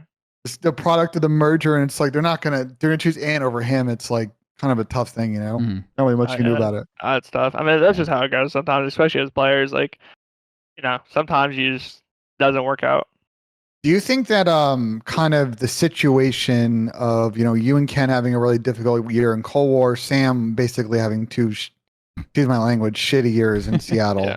and Envoy being on that frustrating Chicago team, not really winning much, and then getting dropped? Like, do you think you all had like a massive chip on your shoulder heading into the Vanguard year, and that's probably what helped you guys kind of like stick together through some of sort of the low points you had in the beginning of the year? I mean, I think it could. I mean, I think for Sam, for sure. I think like Sam obviously had 2 bad years. I think Sam obviously has the chip on his shoulder for that. For me, this is my first starting year from the beginning of the game. That's my chip on the shoulder. Like I'm just like I got top 6 at champs. I got top 8 at champs. Like not like, and I barely got into like I technically got into the league for the top 8 one, but I got top 6. It wasn't good enough to stay in the league. Like that was to prove that I'm a good player and to win. So I had the best team I could have had. So for me, that was a chip on my shoulder. Obviously, I think Ken had 2. Like I was with Ken basically both the years, so he's had 2 mid years. And before MW and before 2019 and Cold War, Ken's chance placements are insane. So he probably had a chip on his shoulder. And Dill, obviously coming from Optic, I think we all had it for a little bit different reasons. But I wouldn't say. I mean, it obviously helps, but I think that we all were just trying to win in general, and we just were putting in the work. And it took us a minute because we did start, major 2 0-5. It took us a minute, but I think just the role change kind of just gave us a new life to the team and just like a new start to like a new like floor to like start with. And I think that obviously, who knew I was gonna be so fucking good on AR? Like, Yeah, so you're talking about like the change you guys made, like after Minnesota, like going into Pro-Am, the role change, then you guys getting runners up at that event. Like, like, okay, we're here now. We fixed some of our issues. We're just gonna see it out, and from there, you guys were able to win 2 events. And Kenny was saying too. Kenny was saying like the freaking the communication between like you and Dill, and like him and Sam, like he wanted to switch that up, and he was saying like how like like basically what like like you revamped that and like. It wasn't even fully like the role switch he was talking about, but as just as much as it's just like a fresh start for you guys. And like, you got to run like obviously your AR and do all that stuff while Kenny could run the sub more. Yeah. And just like sometimes that like clean slate wipe just helped you guys. And he was saying how like that shit helped so much between like you and Dill and him and his comms like switching up and all that. He felt like that was a huge part of it too. 100%, because that like I was playing obviously, but like I never played with Sam like that, and Sam obviously like gives me a new light to have good comms and like how good they can actually be, especially in the stressful moments. So, but like I still was, it is a little bit harder, I guess, to calm like good and clearly when you're a sub because you're always kind of in the mix. But that was still like my first starting year from the beginning of the game, so I definitely think the comms were a huge thing, and I think that Ken and Sam brought like a big vet like comms to our team and kind of showed us like each and every day like how you can actually comm and how good they can be and to like how to consistently do it. So I think that we just kept working on shit that whole year, even if like going into major 3 to 4, like each day we were just working on certain things. Like we were saying, okay, this hill is horrible on this map, fix this hill. Everything else, who cares about that? Fix this hill so we know how to play this one hill. Good. We'll work on the rest. Like I think our Berlin hardpoint was like 17-2 if we win the first hill. It's like, well, just win the first hill. The stats say we just win the map. Like, yeah, no, that stuff like that is huge. I feel like you guys had such a good work ethic. I mean, dude, like everyone was calling to blow up your team after the 0-5. Oh, for sure. Like everyone was saying like you guys need like to change all this stuff. I think people were calling for Sam to be dropped. If I recall correctly, I didn't even think my spot was safe either. Probably not. I don't think that. Actually, I know it was, but you go first, and I'll tell you why. Yeah. No, I didn't think it was safe just because at the end of the day, like no matter what roster you're on, unless you're playing like super unreal, like if you're playing, especially an 0-5 with the LAT team who needs to get it, like who really wants championships, and the players we're playing with, when you're like on top team, like when you're playing like that. It doesn't matter whose technically fault it is. Like you can never feel safe at the end of the day. Like your spot's truly never safe, and that's why obviously I work so hard to keep it safe. But like when you're playing so bad and like it's just not working out, like doesn't matter who you are, your spot's not safe. Like I mean it's funny because like you say like you think like that, and that's how you have to think. Like you should never feel. Like, you should never really feel safe. Like you obviously like want super to, safe. but like at the end of the day, like you need something to push you to make sure you're obviously Yeah. staying on your shit to like keep doing what you need to do to win. But like I remember that moment specifically, and like Cap's one of my like good friends, of course. Yeah. And like when that was all going on, I don't remember exactly what happened that like caused me to talk to Cap at the time. But like he was getting so much criticism himself because the whole Cold War, everyone thought all those roster changes was all his fault when obviously that's just not how that works. But like all that stuff. And then like you guys finally get a team that looks good on paper, and then you guys kind of like just start sucking, and everyone's like, this guy Cap has no idea anything about COD. They roasted him. But I remember talking to him, and like before everything started clicking, I'm pretty sure he told me like that you were 1000% safe at the time. I don't know like what caused us to have the conversation, but like he was like, yeah, this kid is a fucking beast. Like we're not giving up on him. He's a fucking like he was super set on you. So you were a lot more safer than you thought. Have impression. Fucking you thought you were a lot more safe than you thought, obviously at the time. But yeah, no, I remember that because calling it a friendship org and shit. What the LA Thieves thing? Yeah, J-Cap was getting so much hate. I remember calling that. it a friendship org or hoodie org and all of it. I remember that shit, bro. Like they're fucking these hated motherfuckers. But carry on. Sorry. It's all good. You just go back to back and win champs. Fuck it. Like, no. Cap was really like Cap was sold highly on you at that time. I do remember that because he was saying how like I think it was like the work ethic thing that would like put you like in a really good spot like in his eyes, and even like Eric Muddog too, same thing. They both like said the same thing about you. Like this kid plays more COD than anyone in the entire fucking world. I remember that specifically during that. So it ended up with you guys obviously lifting the trophy, beating Chris's team in the grand finals. Like talk to us what it felt like to win that first ring, and like sort of the immediate months after, and then kind of talk a little bit about sort of last season as well. Yeah, I mean obviously and that's just another thing. It's like, bro, that all happened in a month span. Like you talked to me a month before that. You're like, yo, if you told me, yo, you're about to win this tournament, you're about to go back to back win champs. I'm like, bro, what are you saying? Like, obviously you believe that you can do it, but it's all it takes is 1 month, one good month, and you can win multiple tournaments. And I think that we were just clicking. We had the perfect map pool, everything, and we all were super confident. Our scrims were showing that we were the best in the game. And we just showed up and did it. And obviously winning my first tournament was actually comedy because I win my first tournament. I throw my headset. I'm standing up. Sam's sitting here like this. I'm mind blown. He's just laying back. I'm like, yo, we just won the tournament. Wake up. Wake up. We just won the tournament. And like, obviously he's a champion. He's won before. And, he was doing it for the org and whatnot. I think he said after that. But it's like, bro, I was turned. Like, I was so turned. And Sam just sitting there. I'm like, I don't know how you're sitting down, but I'm going to go turn to someone else and get hyped. Like, but obviously winning the first tournament just gave me supreme confidence. I think it gave our whole team confidence that we are, we're here to win. And I feel like, I think technically we went down 0-2 against New York, I think, in that grand finals. Got screwed, dude. That was the fucking grand finals with the Envoy situation. No. Our team is actually brain dead for not trying. No. Our team just hated Bocage so much. I actually am mind blown that none of us said anything about like, yo, can we get a fucking reset? Can we want that round we played? Anything? We all were chilling. We're like, all right, let's get to the next map. Like, now today, if I were ever in that position again, I'm getting a replay 100%. I don't give a fuck. Like, but it was funny because like none of us really said anything for the replay, and we just knew we were gonna win the event, like win the tournament anyways, and we just didn't like that map. So like we were like, all right, it's over. Who cares? Like, but going to champs, obviously, we had a super close round 11 against Boston, and I think that. Thank God we won that round 11 because holy fuck, I think we could. I think we still could have won the tournament.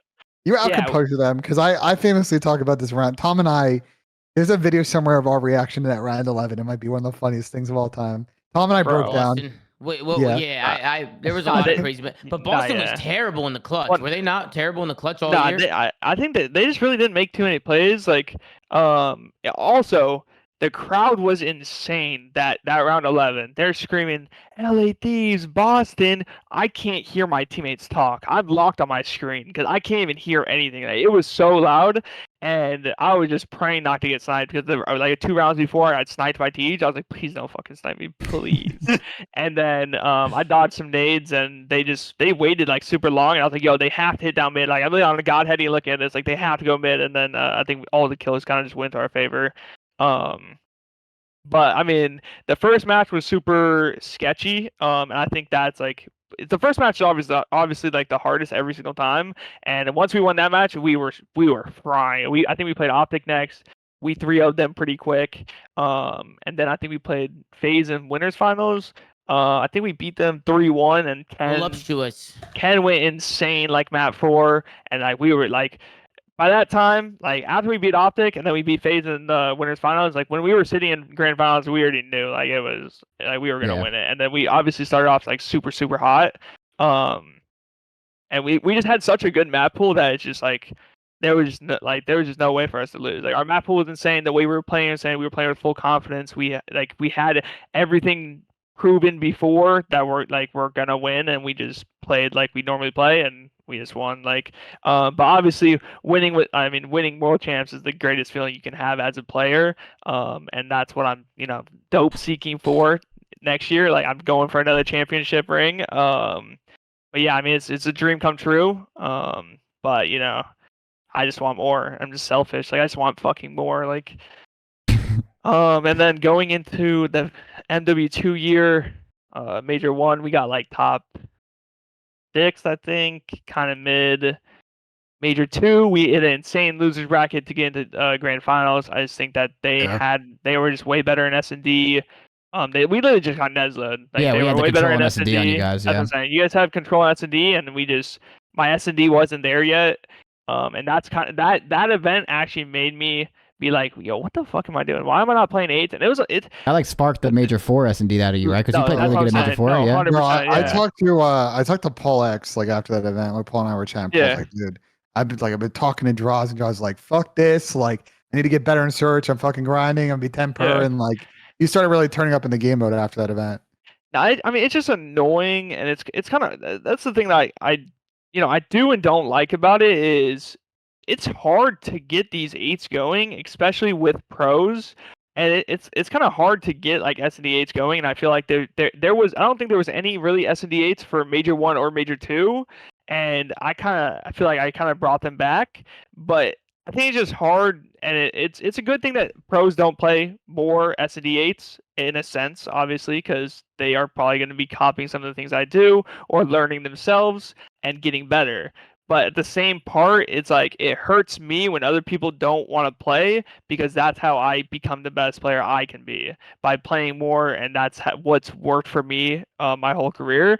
And it's just it sucks that some pro there's like it doesn't make sense to me why pros don't play a little bit more. Obviously, some pros have been doing shit for years and it works. That's fine.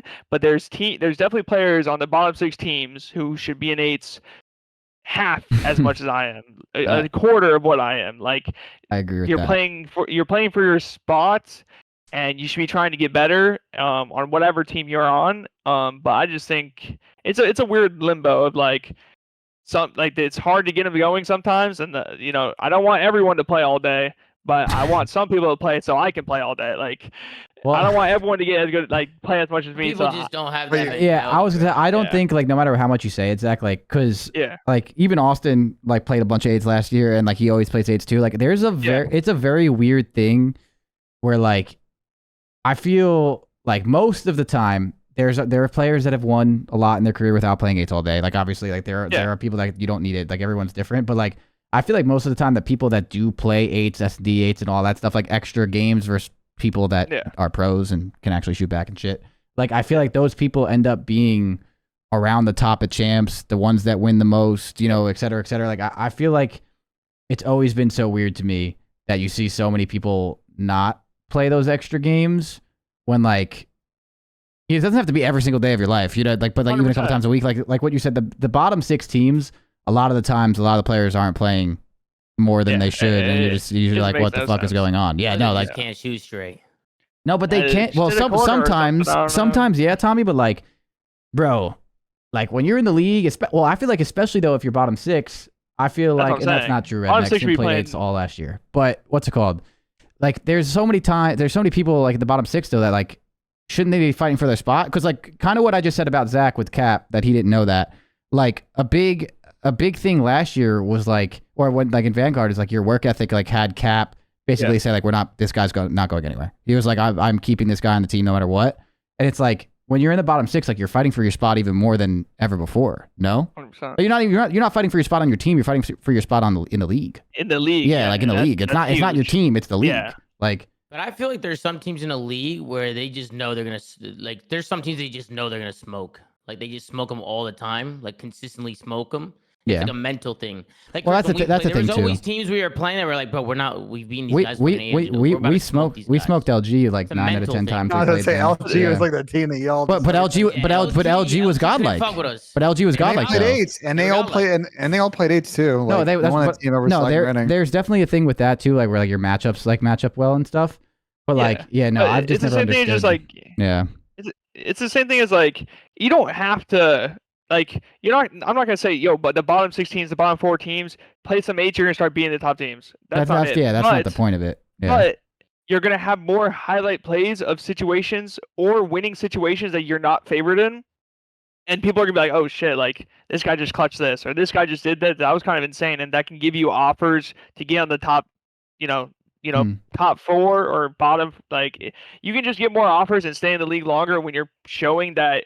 Okay, we looked fuck here. Yeah. And you fix the situation off your gun skill, game knowledge, anything, and you care to play and you're willing to get better. And I just think that there's a lot of people in the league that just don't care enough, and I'm fine with it. I just want enough people to play so I can play. Like it shouldn't I don't need be everyone hard. playing. I mean, bro, there's 12 teams in the league to find 8 people. Yeah. So, you know what I'm saying? There's like it shouldn't be hard to find 8 people. Even when we were playing, which I guess it's. I don't know. Maybe it comes with the salary. Maybe it comes with like the comfortability of the salary and stuff, just like being different. But like, cause like Tommy, you can probably attest to this. Like, I feel like when we were playing for fucking free back in the day, I feel like finding 8 people. It used to be like 24 people that we would have. We would have 8th lists that were so long that we would be able to split into 2 lobbies. You know what I mean? Like tournaments. We did 8 tournaments. Like and that's when people were getting paid like literally like nothing almost at the time. So it probably comes with like almost like the professionalism of this contract and comfortability of that, where it like kind of slows you down. You would think it goes like the opposite way, but it really doesn't work like that. It's so odd because like to find 8 people nowadays, because a lot of those S&D 8s, Zack, too. Like I feel like Austin played them a lot last year. You played them a lot. Like it's like you.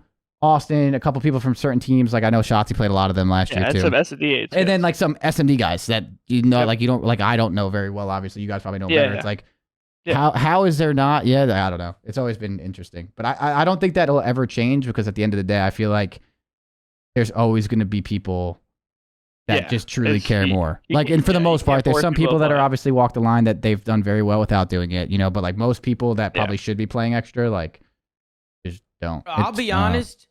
If I had a bad day in scrims, the next thing I'm doing, I was a nut job. Yeah. I'd be like, bro, I'm shooting bots. I'm playing 8s. Like, I'm not getting off the fucking game. I'd just stay on after scrims. That's all you ever did. I would lose it. Yeah, I would lose fucking full. Chris knows because obviously, fucking we teamed a lot. But if I ever lost, bro, or had a bad day, I just start. Chris, how many times did I rant to you, like, bro, like, the fuck was I doing today, bro? Like, what the fuck? You know what I'm saying? Like. As you're shooting, like, dude, every time we'd be talking like this right now, like, obviously, like, it's like some sort of like podcast before there was podcast, like, we'd all be in like a team speak, there's like bullshitting, venting about what happened wrong, whatever, whatever it is. Yeah, bro. And Tommy's like 2,000 bots deep, like, we didn't even know he's shooting bots. He's like $2,000-$3,000, it's like bots deep. Ripping it, ripping it, like, shooting straight, like, so some way, somehow, you're doing something, then 8 start, and then you're always in 8s and stuff. I mean, that's how you made a name for yourself back in the day too. You started playing those 8s a lot. That was a big thing for you. Yeah. Yeah, no, 100%. S&D 8s, like that. You got to put your name in the hat, bro. Yeah, but we'll see this year if 8s get popping because they were much better.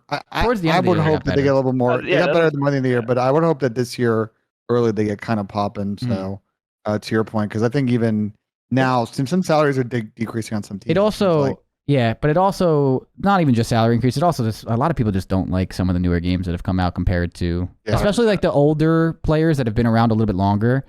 Like, going from Black Ops 4 and now you're playing MW2, like some people just like don't really enjoy it as much too, and that's like hard to replicate. Like obviously if you're getting paid, you need to do what you need to do, like for sure. Yeah. But like some people are also not built like that too. Like sometimes like if you just 100%. don't really like the game, like you just really don't want to play it unless like you have to for practice, and like that shit sucks too. But that is how some people are wired. Like people do that shit too. I don't know. We'll see. Well, I hope that next year the game's a little different. That people enjoy it more. I think they will with some of the rumors. Well, I think we're getting some more reveals in August, and once those happen, we'll cover them on this show. It seems like maybe there's gonna be some in-game thing going on, some of the leaks, we'll see. But let's talk some Rostermania. I had an outline for this, and I'm throwing away a little bit because it's some breaking news before we started this show earlier. There's been a lot of questions about the LA Thieves lineup, and Drazah, I'm gonna go to you first because I'm very curious for your thoughts. The LA Thieves roster in full seems to have been leaked or heavily rumored. We're finally hearing a full four. It is as follows: Cammy and Afro coming over from the Minnesota Rocker, who are currently released free agents. Joe Deceives coming over from LAG, also a free agent. And Dan Ghosty as well. So Drazah, obviously you were on the lineup last year. What do you think of that potential lineup for Thieves this year? I don't think it's obviously I think it's probably one of the better lineups that they can get. I think that Cammy obviously had his insane Cold War season, and he showed. But I think he had a few good like series matches this year. They kind of showed like old Cammy. I think Dan Ghosty is a huge pickup. I think they should keep him 100%. I think he has good comms. He's been playing really well. He obviously changed the Optic roster from what it was to almost championship team. I think Afro and Cammy played together already, so you're bringing in some chem already. Obviously, it didn't really work out on their rocker team, but I think it's kind of nice to bring in like chem already. I think that's kind of huge. And then Joe Deceives, he was on a pretty shit team, LEG, and you can't really put like. It's just hard to rate players when they're on such a bad team, but he had some good highlights. I think he actually, I seen one of the stats where like he had like one of the most aces, or like one of the top 3 most aces in a search and destroy. So I've seen some definitely good highlights from him, and he shows like you can just the eye test, you can see multiple times like he's just making some good plays and getting some pieces that you're like okay, he's kind of shooing. But I don't know who else they can really get. I feel like the AR duo is pretty good. I think that Cammy has potential, and who knows how the next game's gonna be, but he has potential to go back to being the Cold. Like you've seen him at his highest Cold War Cammy, and he was insane. Dan Ghosty I think is a great one. I think Afro is pretty underrated, and I think that he's probably one of the best subs you can kind of get from the lower like from kind of available right now. And I think Joe Deceives kind of a risk, but I think that he showed pretty good things on LEG, and I think that I think Joe and Afro, I think Joe's pretty I would think that he is a little bit faster player, and I think Afro is more like a little bit slower. And I think that that's a pretty good team. I don't know who else they can really get. I don't know if you guys have like certain names that they also could throw in there, but I feel like that's a pretty good team and probably one of the best teams they can get. Yeah. What are their names, Ben? Like, do we have like other people that are available? I guess I know. mean, listen, bro. You're gonna say some. Yeah, let's hear it. I want to hear Tom, because Tom came into this podcast halfway through, and the first thing he said is that team is not it, and he was talking about this team. Tommy, why is it not it? Let's go. Hit it. This team's just not it. First of all, I think it's a very weird team. Like personality-wise, like I don't know if those guys are gonna mesh. They might. I don't know. I could be wrong, but I just feel like they got to make sure they're on the same page. One, I will agree with Zack that individually they're all good players and they all like show their moments, you know. Mm-hmm. And we've seen like some pretty high ceilings from some of these players, but we've also seen a lot of inconsistencies with these guys. So I also think like, you know, for sure. But then, you know, it's like a two-edged sword, right? Because then you look at the pot and you look at what else you can get, and it's tough, right? Like a lot of the top players are already locked up and stuff like that. But I mean, to be honest, I just feel like this is a perfect opportunity for Thieves, like maybe take a risk. Like I'd be looking at a Boozer right now. Like if I'm like LA Thieves, or if I'm, I feel like no one's looking at a Boozer. Is he an AR? Yeah, he's an AR. Yeah. I don't know what the fuck he is. He drops like a 1.6 apparently every Challengers thing, dude. Nah, I did see that. I don't know. I don't think that's a bad idea. I think him and Ghosty would be a good AR duo. What do you think of the sub duo, Tom? I mean, I was thinking the sub duo I don't mind. I actually really like Joe Deceives. So do I. I really like Afro.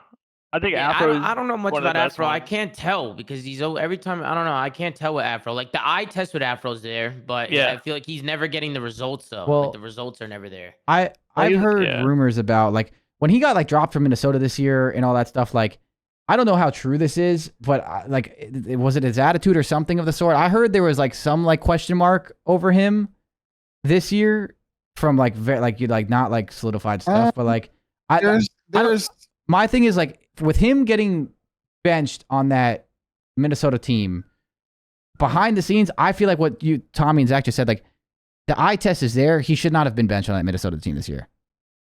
So like maybe they didn't get along. I feel like he was too good. What they were doing on the Minnesota team. I feel like out of the 3 subs that they had, I don't think he should have been benched. From the outside looking in, like talent wise, and what you need at the end of the day, you're gonna need someone to like kind of have that explosive power every once in a while. Like I feel like they needed that, and they never really had that fully.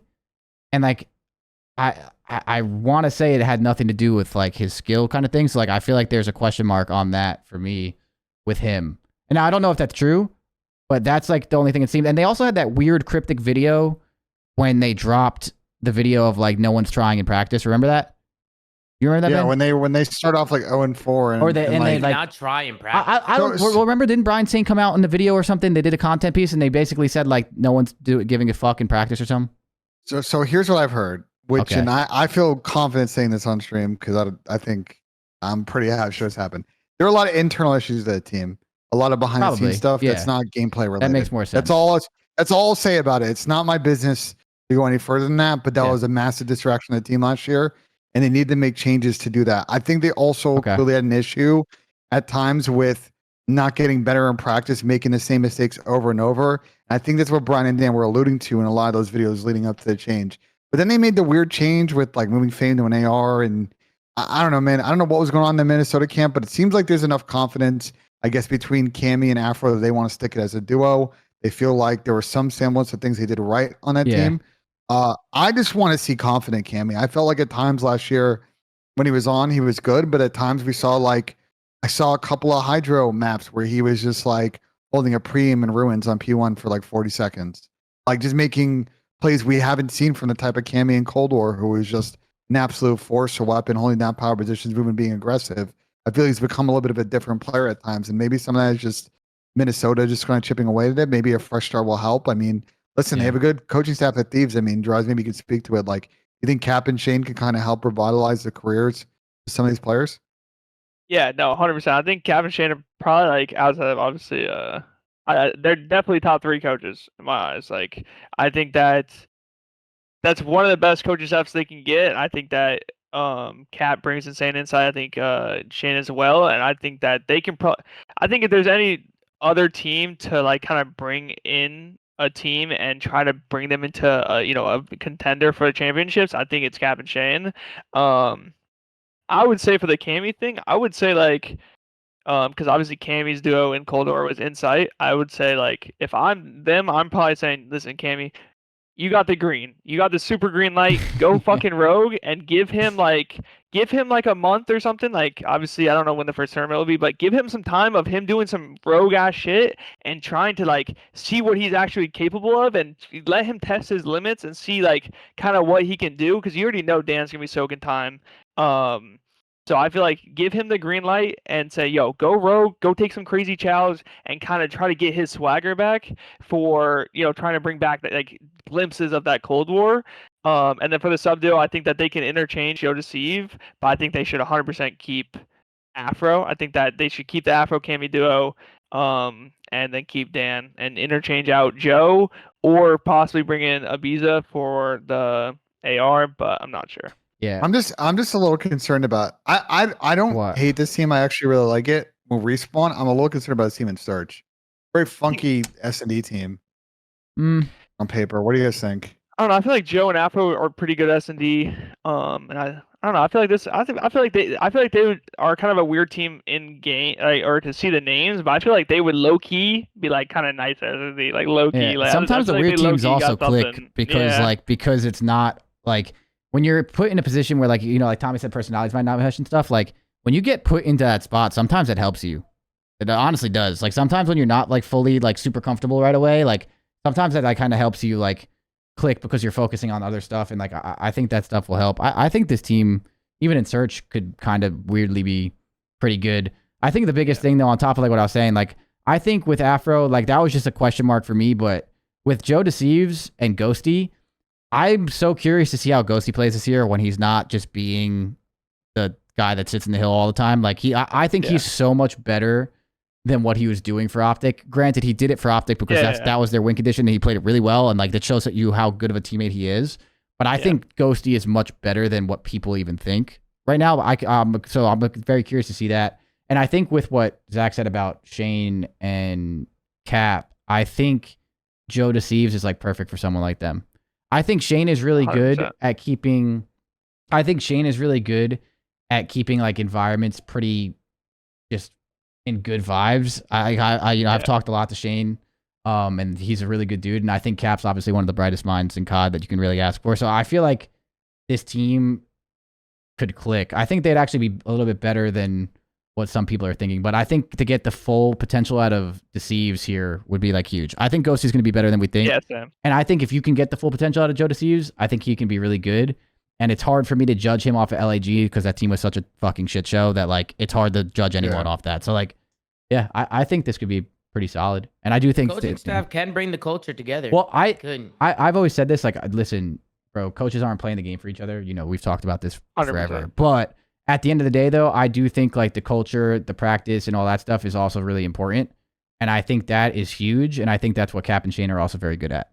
Like, obviously, you can be the smartest person in the world, but like, there's so much more to like getting a team to obviously fire at that, like, you know, that ceiling more than just saying to do it. Obviously, anyone could say to do this, you know what I mean, and do it. So it's like, I think there's so much other things that get overlooked with teams. And I think Cap and Shane, like with players like this, can like help Cammy get the green light, like what you said, Zach.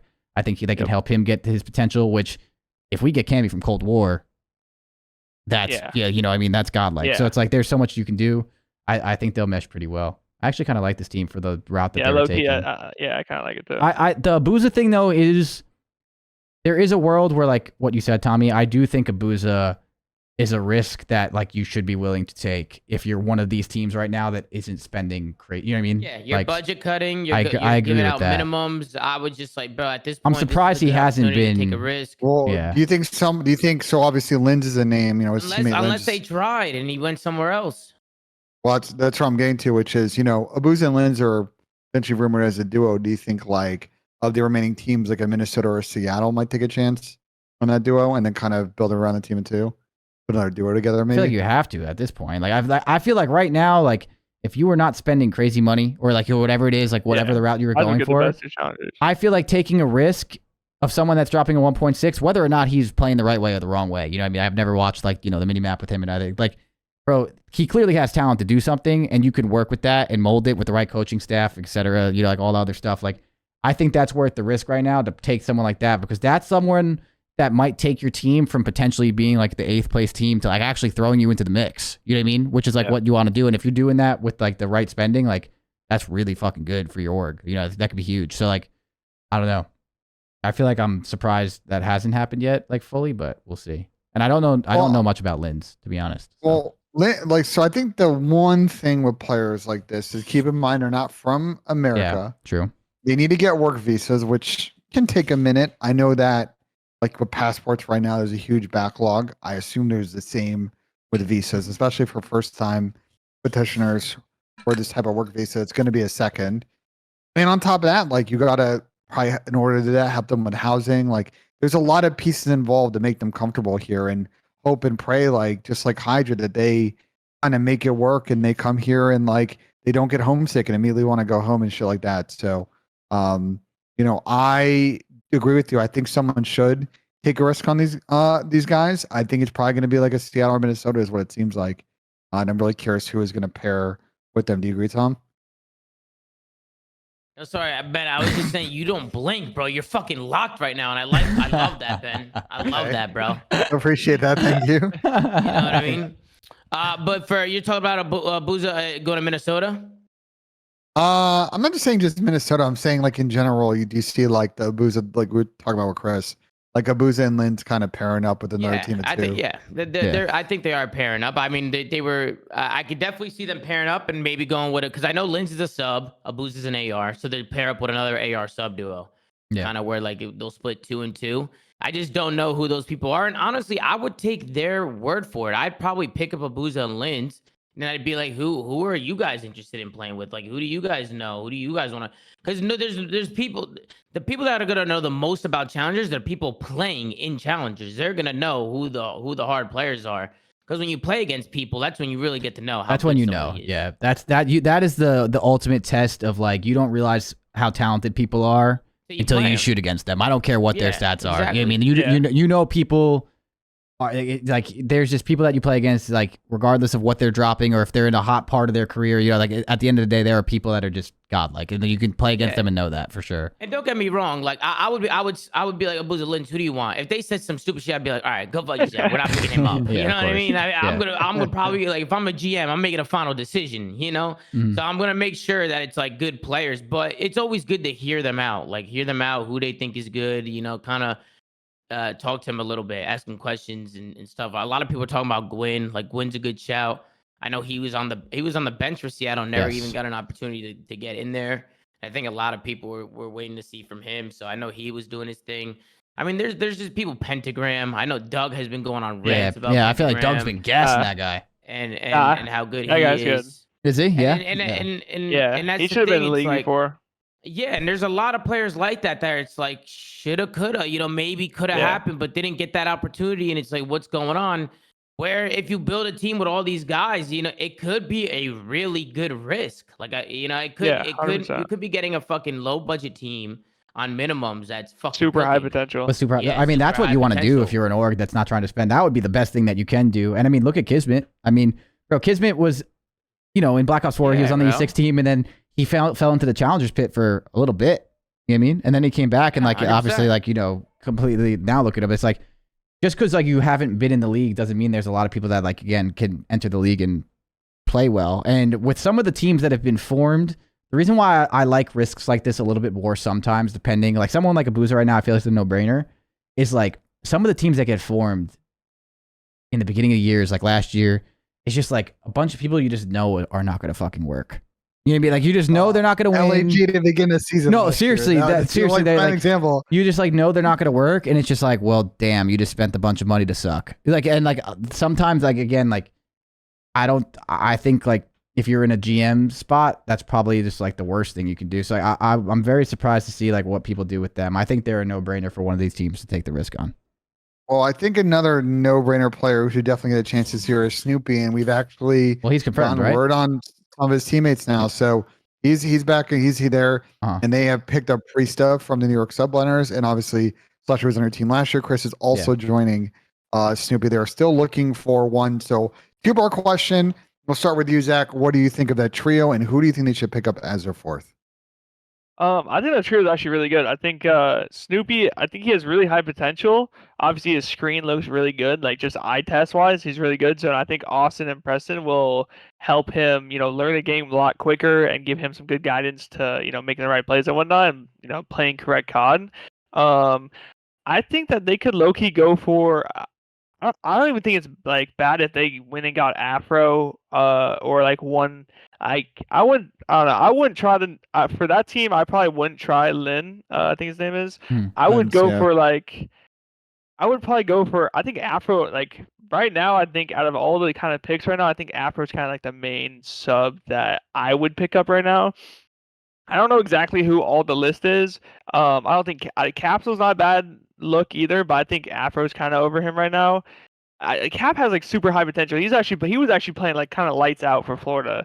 So I think like Capsule, Nero's a good call too, because that guy's had some good maps. Like he has a high ceiling.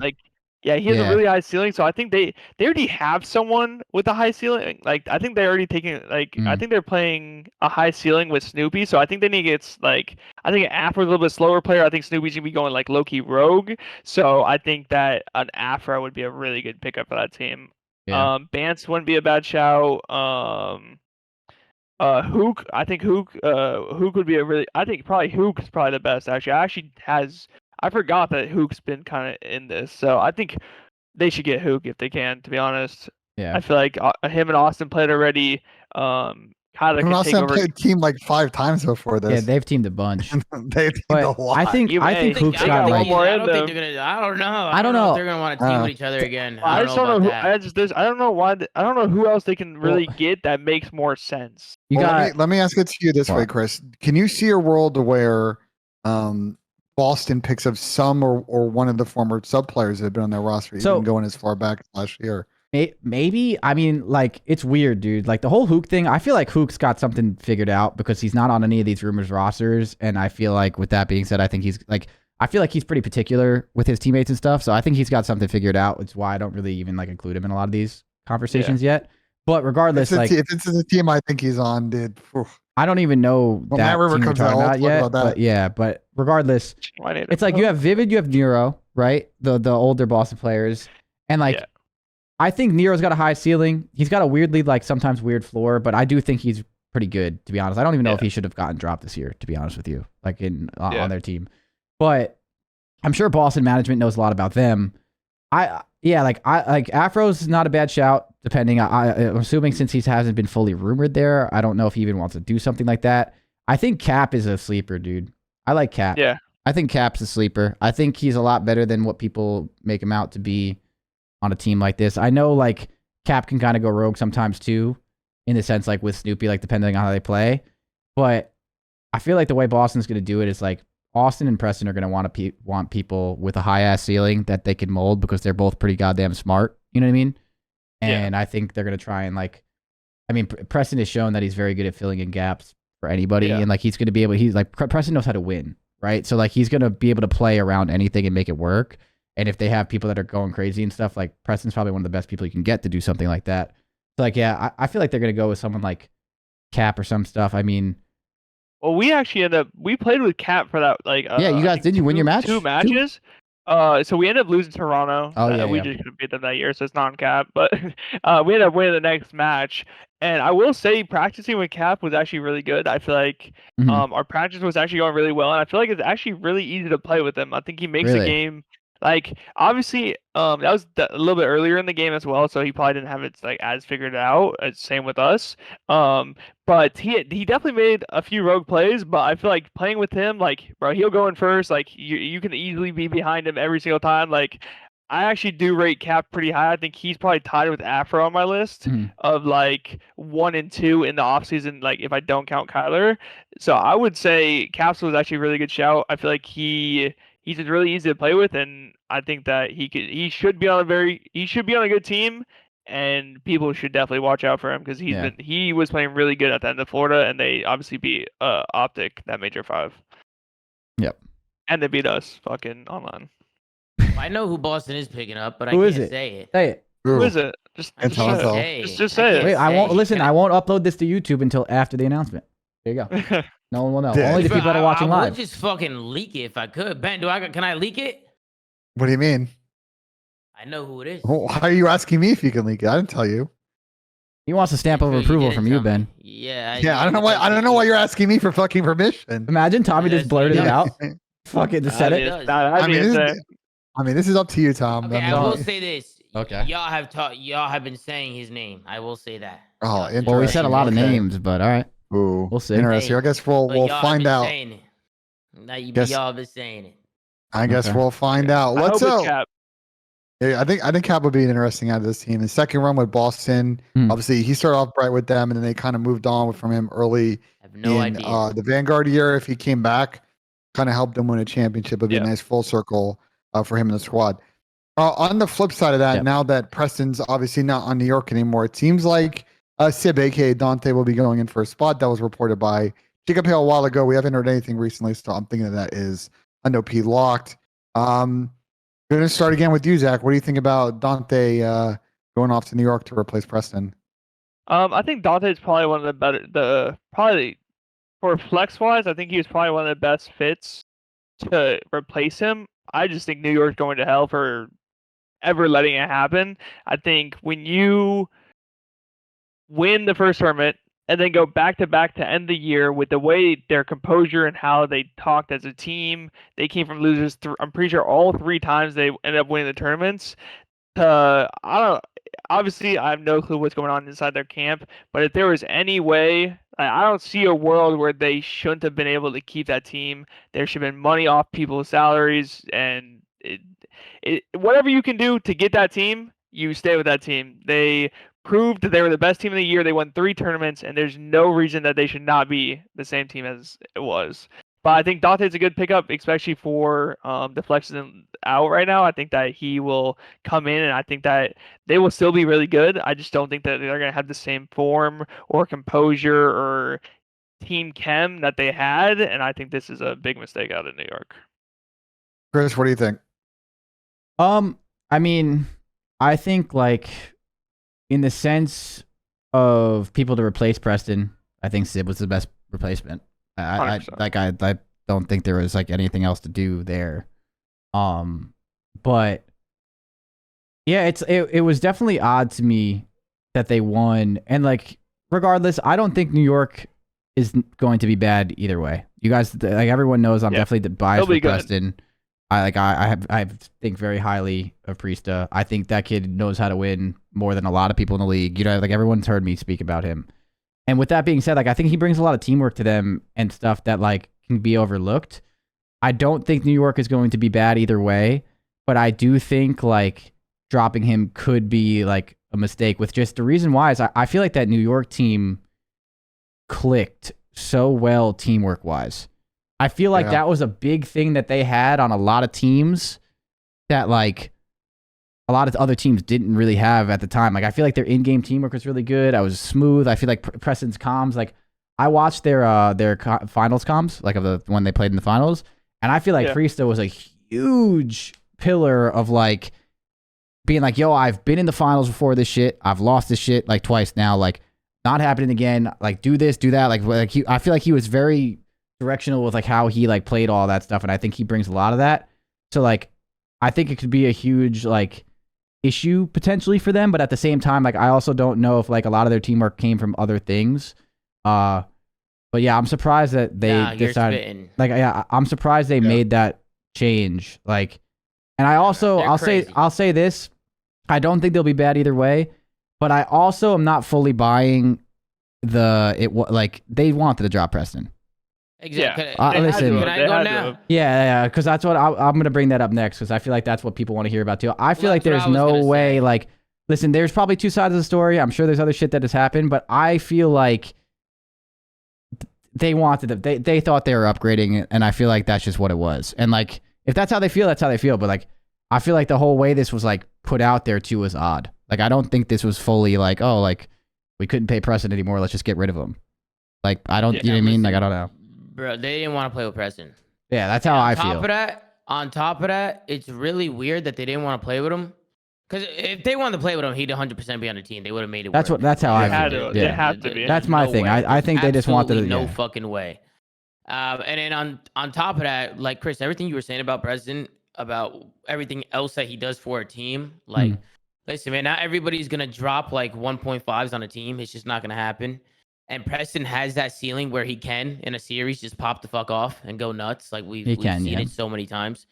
He's the most winningest player in the CDL with 5 championships. And then on top of that, you're right. He was such a big pillar. Well, all the routes that he was taking and all the little things that he was doing in the middle of games.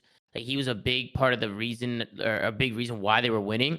And the chemistry, bro. Like that team had something like special, low key. Like they had a really good just like teamwork. They had a really good work ethic together. Like they just really meshed well together, and that's important, bro. Like when you find a group of people who are working well with each other, like that's not easy to find. So when you have it, I just think it's a big mistake to break it. And some people are like, oh, but a team has never won back-to-back champs or been, bro. Well, I don't give a fuck. You could be the first. There's no way they're dropping him because they want to win champs next year. No way. Like they obviously want to, but not like just because the champs like curse or whatever. Maybe they think they gotta sacrifice someone for the champs. Yeah, but I mean, but the back-to-back champs thing is so stupid. There's been, I think, 2 teams now that have won champs and then been in the finals of the next one too. And like, yeah, you don't go 2 for 2 in the finals of champs. Like, okay, but you were still like Yeah, I mean, bro, with how fucking bad we were at Vanguard, we still got fucking second at that champs, which first of all, I can't even believe we made the finals of that champs. But like, regardless of all of that, like, bro, like, the curse thing has nothing to do with it. Like, I just think they thought like they wanted to upgrade. I guess that had to be like the process of that. And like, yeah, I guess my biggest thing is like, I don't think they're going to be bad with Sib. I do think he's incredible. And like, I don't want to like downplay how good he is too, because I do think highly of him. He's a great player. But I think like what you said is the best is just like, they had some. I feel like they had something special with that New York team with them, and I feel like I feel like they were weird. They went from losers 3 times. Like that. Like, that is like that's just straight composure and teamwork. Like, yeah, like even like Preston made the joke when he went like 3 and whatever against us in the final. He's like, we're still gonna like. I feel like his like whole vibe. I don't know. I feel like they had something special there, and maybe they get it with Sib too. But I just think it's really risky, in the sense like I don't know. I think he brings so much to the table sometimes. So I guess we'll see. But I am definitely not buying the. Oh, like we couldn't pay him, so we just let him go. Nah, like, bro, like I don't buy that for a second. All I'll say is this: listen, this New York camp at times is spun partially half true or quarter true reasons for why they have done things in the past. That's all I'll say, and I agree with all of you.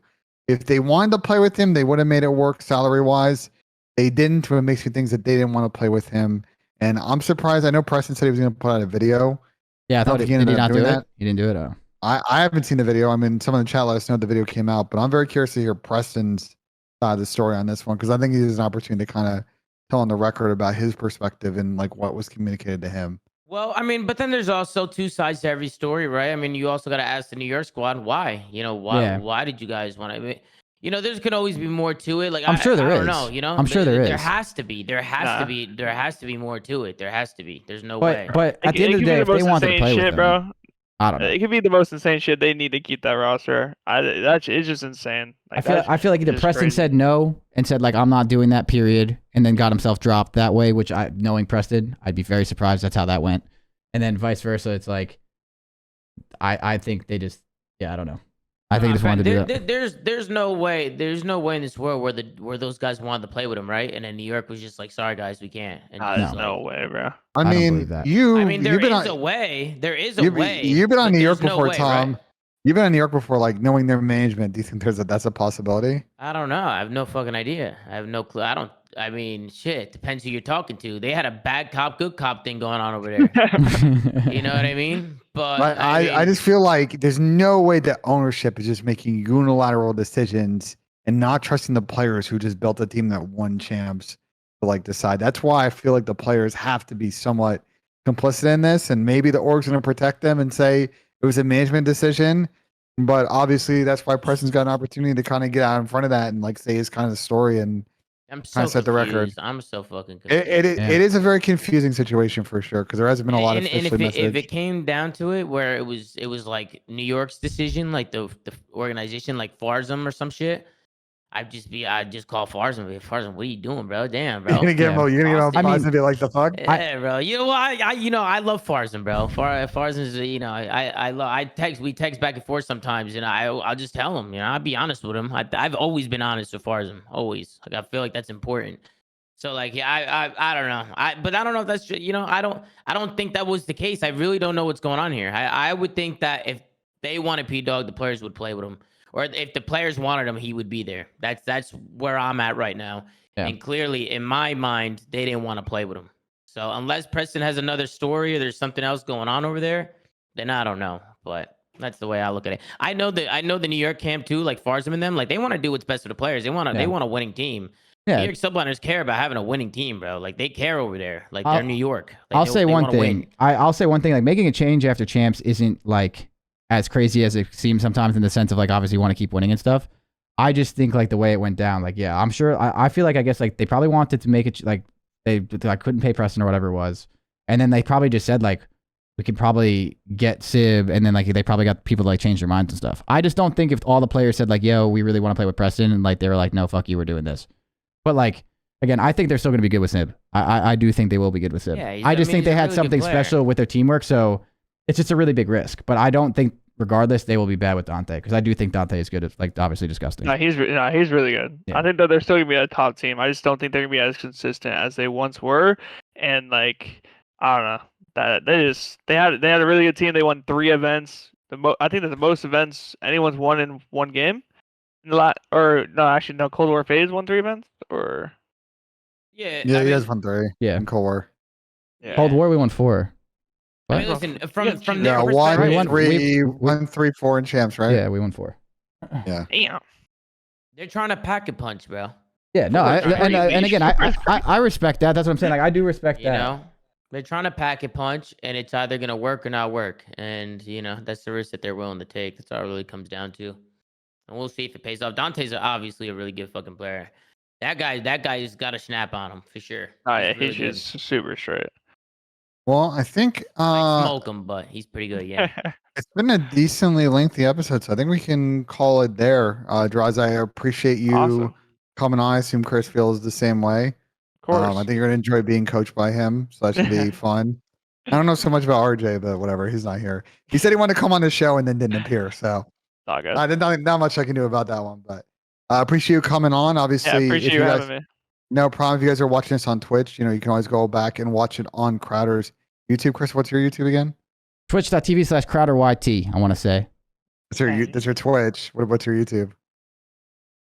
Oh no, that's your That's his YouTube. What? You just Yeah, said what? Twitch. Oh, No, did you I say said Twitch? Oh, okay. Yeah, My bad. I was like, wait, what? But I did say Twitch. YouTube.com/CrowderYT. All right, we just confused each other. And you can go to anchor.fm/scrap time to go ahead and watch any audio version of the show. It's on all platforms, so check that out. We're trying to do these more weekly. Blame me for not doing more schedule, but I have a couple of potential guests lined up. I think we're gonna add some variety. I want to get some casters, some other people on as we get into the off season, talk about Rostermania, but also talk about their stuff and their insight. And I appreciate Zack doing that today. So thank you all for stopping by. Thanks for Tommy for barging in. And being good, I like the barge in the there. show. Yep. Yeah, Do it he more definitely often. came in with a Was presence for I sure. a good guest? Was I? You were great. So when I was saying that word before, Yeah, that guy someone said in my chat. I saw thought I that. was muted. No, I heard it, bro. I laughed when you said that you're shit. Yeah. I thought I was That's- muted right there. nah, So that it's one a- was on me. Everything else, I was good though. Everything else, I didn't mute by accident, but hopefully It's all good. They were all spamming L guest in my chat and just saying I was. No, you were a good guest. Well, No, you're good. They're being in L chat, Yeah. so don't worry about it. But you know what I mean? I didn't want to be rude and just butt in all the time. I was Well, listening and I was. It's also I was, also tough because you came in halfway through because Ben has the outline. Obviously, questions are all like basically for Zack. So like you just didn't Yeah. have a lot of stuff that got thrown to you because like it wasn't planned. So like obviously you pick and chose. That's what you did. You showed up and you pick and Nah, it chose. was when you- fun. Tom I had came in. fun. These LA Thieves motherfuckers. Yeah, that was so I funny, didn't bro. know. I even know. But honestly, you guys kind of sold me on that team. I'm not gonna lie. When you guys started talking about like Cap and Shane and like yeah. the Cole, I was like, yo, low key, like they might be on some shit. I don't know. We'll Well, see, I know but- some of them might be at Matt's wedding, but when they get back, I'll send the invoice over so you can pay me and Chris for the bro, promo this episode. That's also a big thing though too. Is I had an argument with someone in my chat yesterday about Boston, and he said they're gonna suck, and it's like. It just depends on what your standards are. Like, bro, like, Yeah. I don't think Boston's gonna suck. I don't think the LA Thieves would suck. But like, bro, what do you mean by suck? Is like the whole entire like, bro, like what they're trying to do right now. It's not like they're going to pick fucking players from Optic and shit and like get these fucking super teams formed right now. Like, yeah, you they're can't trying- do it. they're They're trying gonna to make- clone Scump and put him in their lineup. Scump 2 coming in. Well, that's what I mean. It's like they're not trying. Like, it's like I feel like if you Apparently he look almost at came like back, bro. if you look like a team like Yeah. apparently I saw that too. But like, I just think like what these teams are doing. Like, I think they're making the best decisions right now out of the other orgs. Like in the sense of forming these teams that can compete and like obviously still do Yeah. very good. Like, like not everyone could be fucking top 2 or you never know. And obviously That's at the end true, of the day, you true. never know Yeah. because bro, before MW2 started, not a single fucking person other than chat fucking GPT or whatever thought that fucking the New York subliners were gonna win 3 events. GPT. Like, I actually can't believe do you ChatGPT know what I got mean? that. So it's like- Ethan Spencer for They're that one. good. yeah, like That shit is obviously, fucking crazy. That's obviously, scary yeah, that as shit's fuck. scary as shit. But like, you know what I mean? My point is like, bro, a lot of people like have just like unrealistic standards sometimes, and like I feel like what Boston LA Thieves are doing, it's like as literally exactly what they should be. And again, like you just never know if the team clicks and they do it from there too. So, I don't know. Yeah, So that's true. it's a great question. I think that's a good way to end this off. So appreciate y'all tuning in. Yeah. And as always, we will see you guys on the next episode. Peace. Have a good one.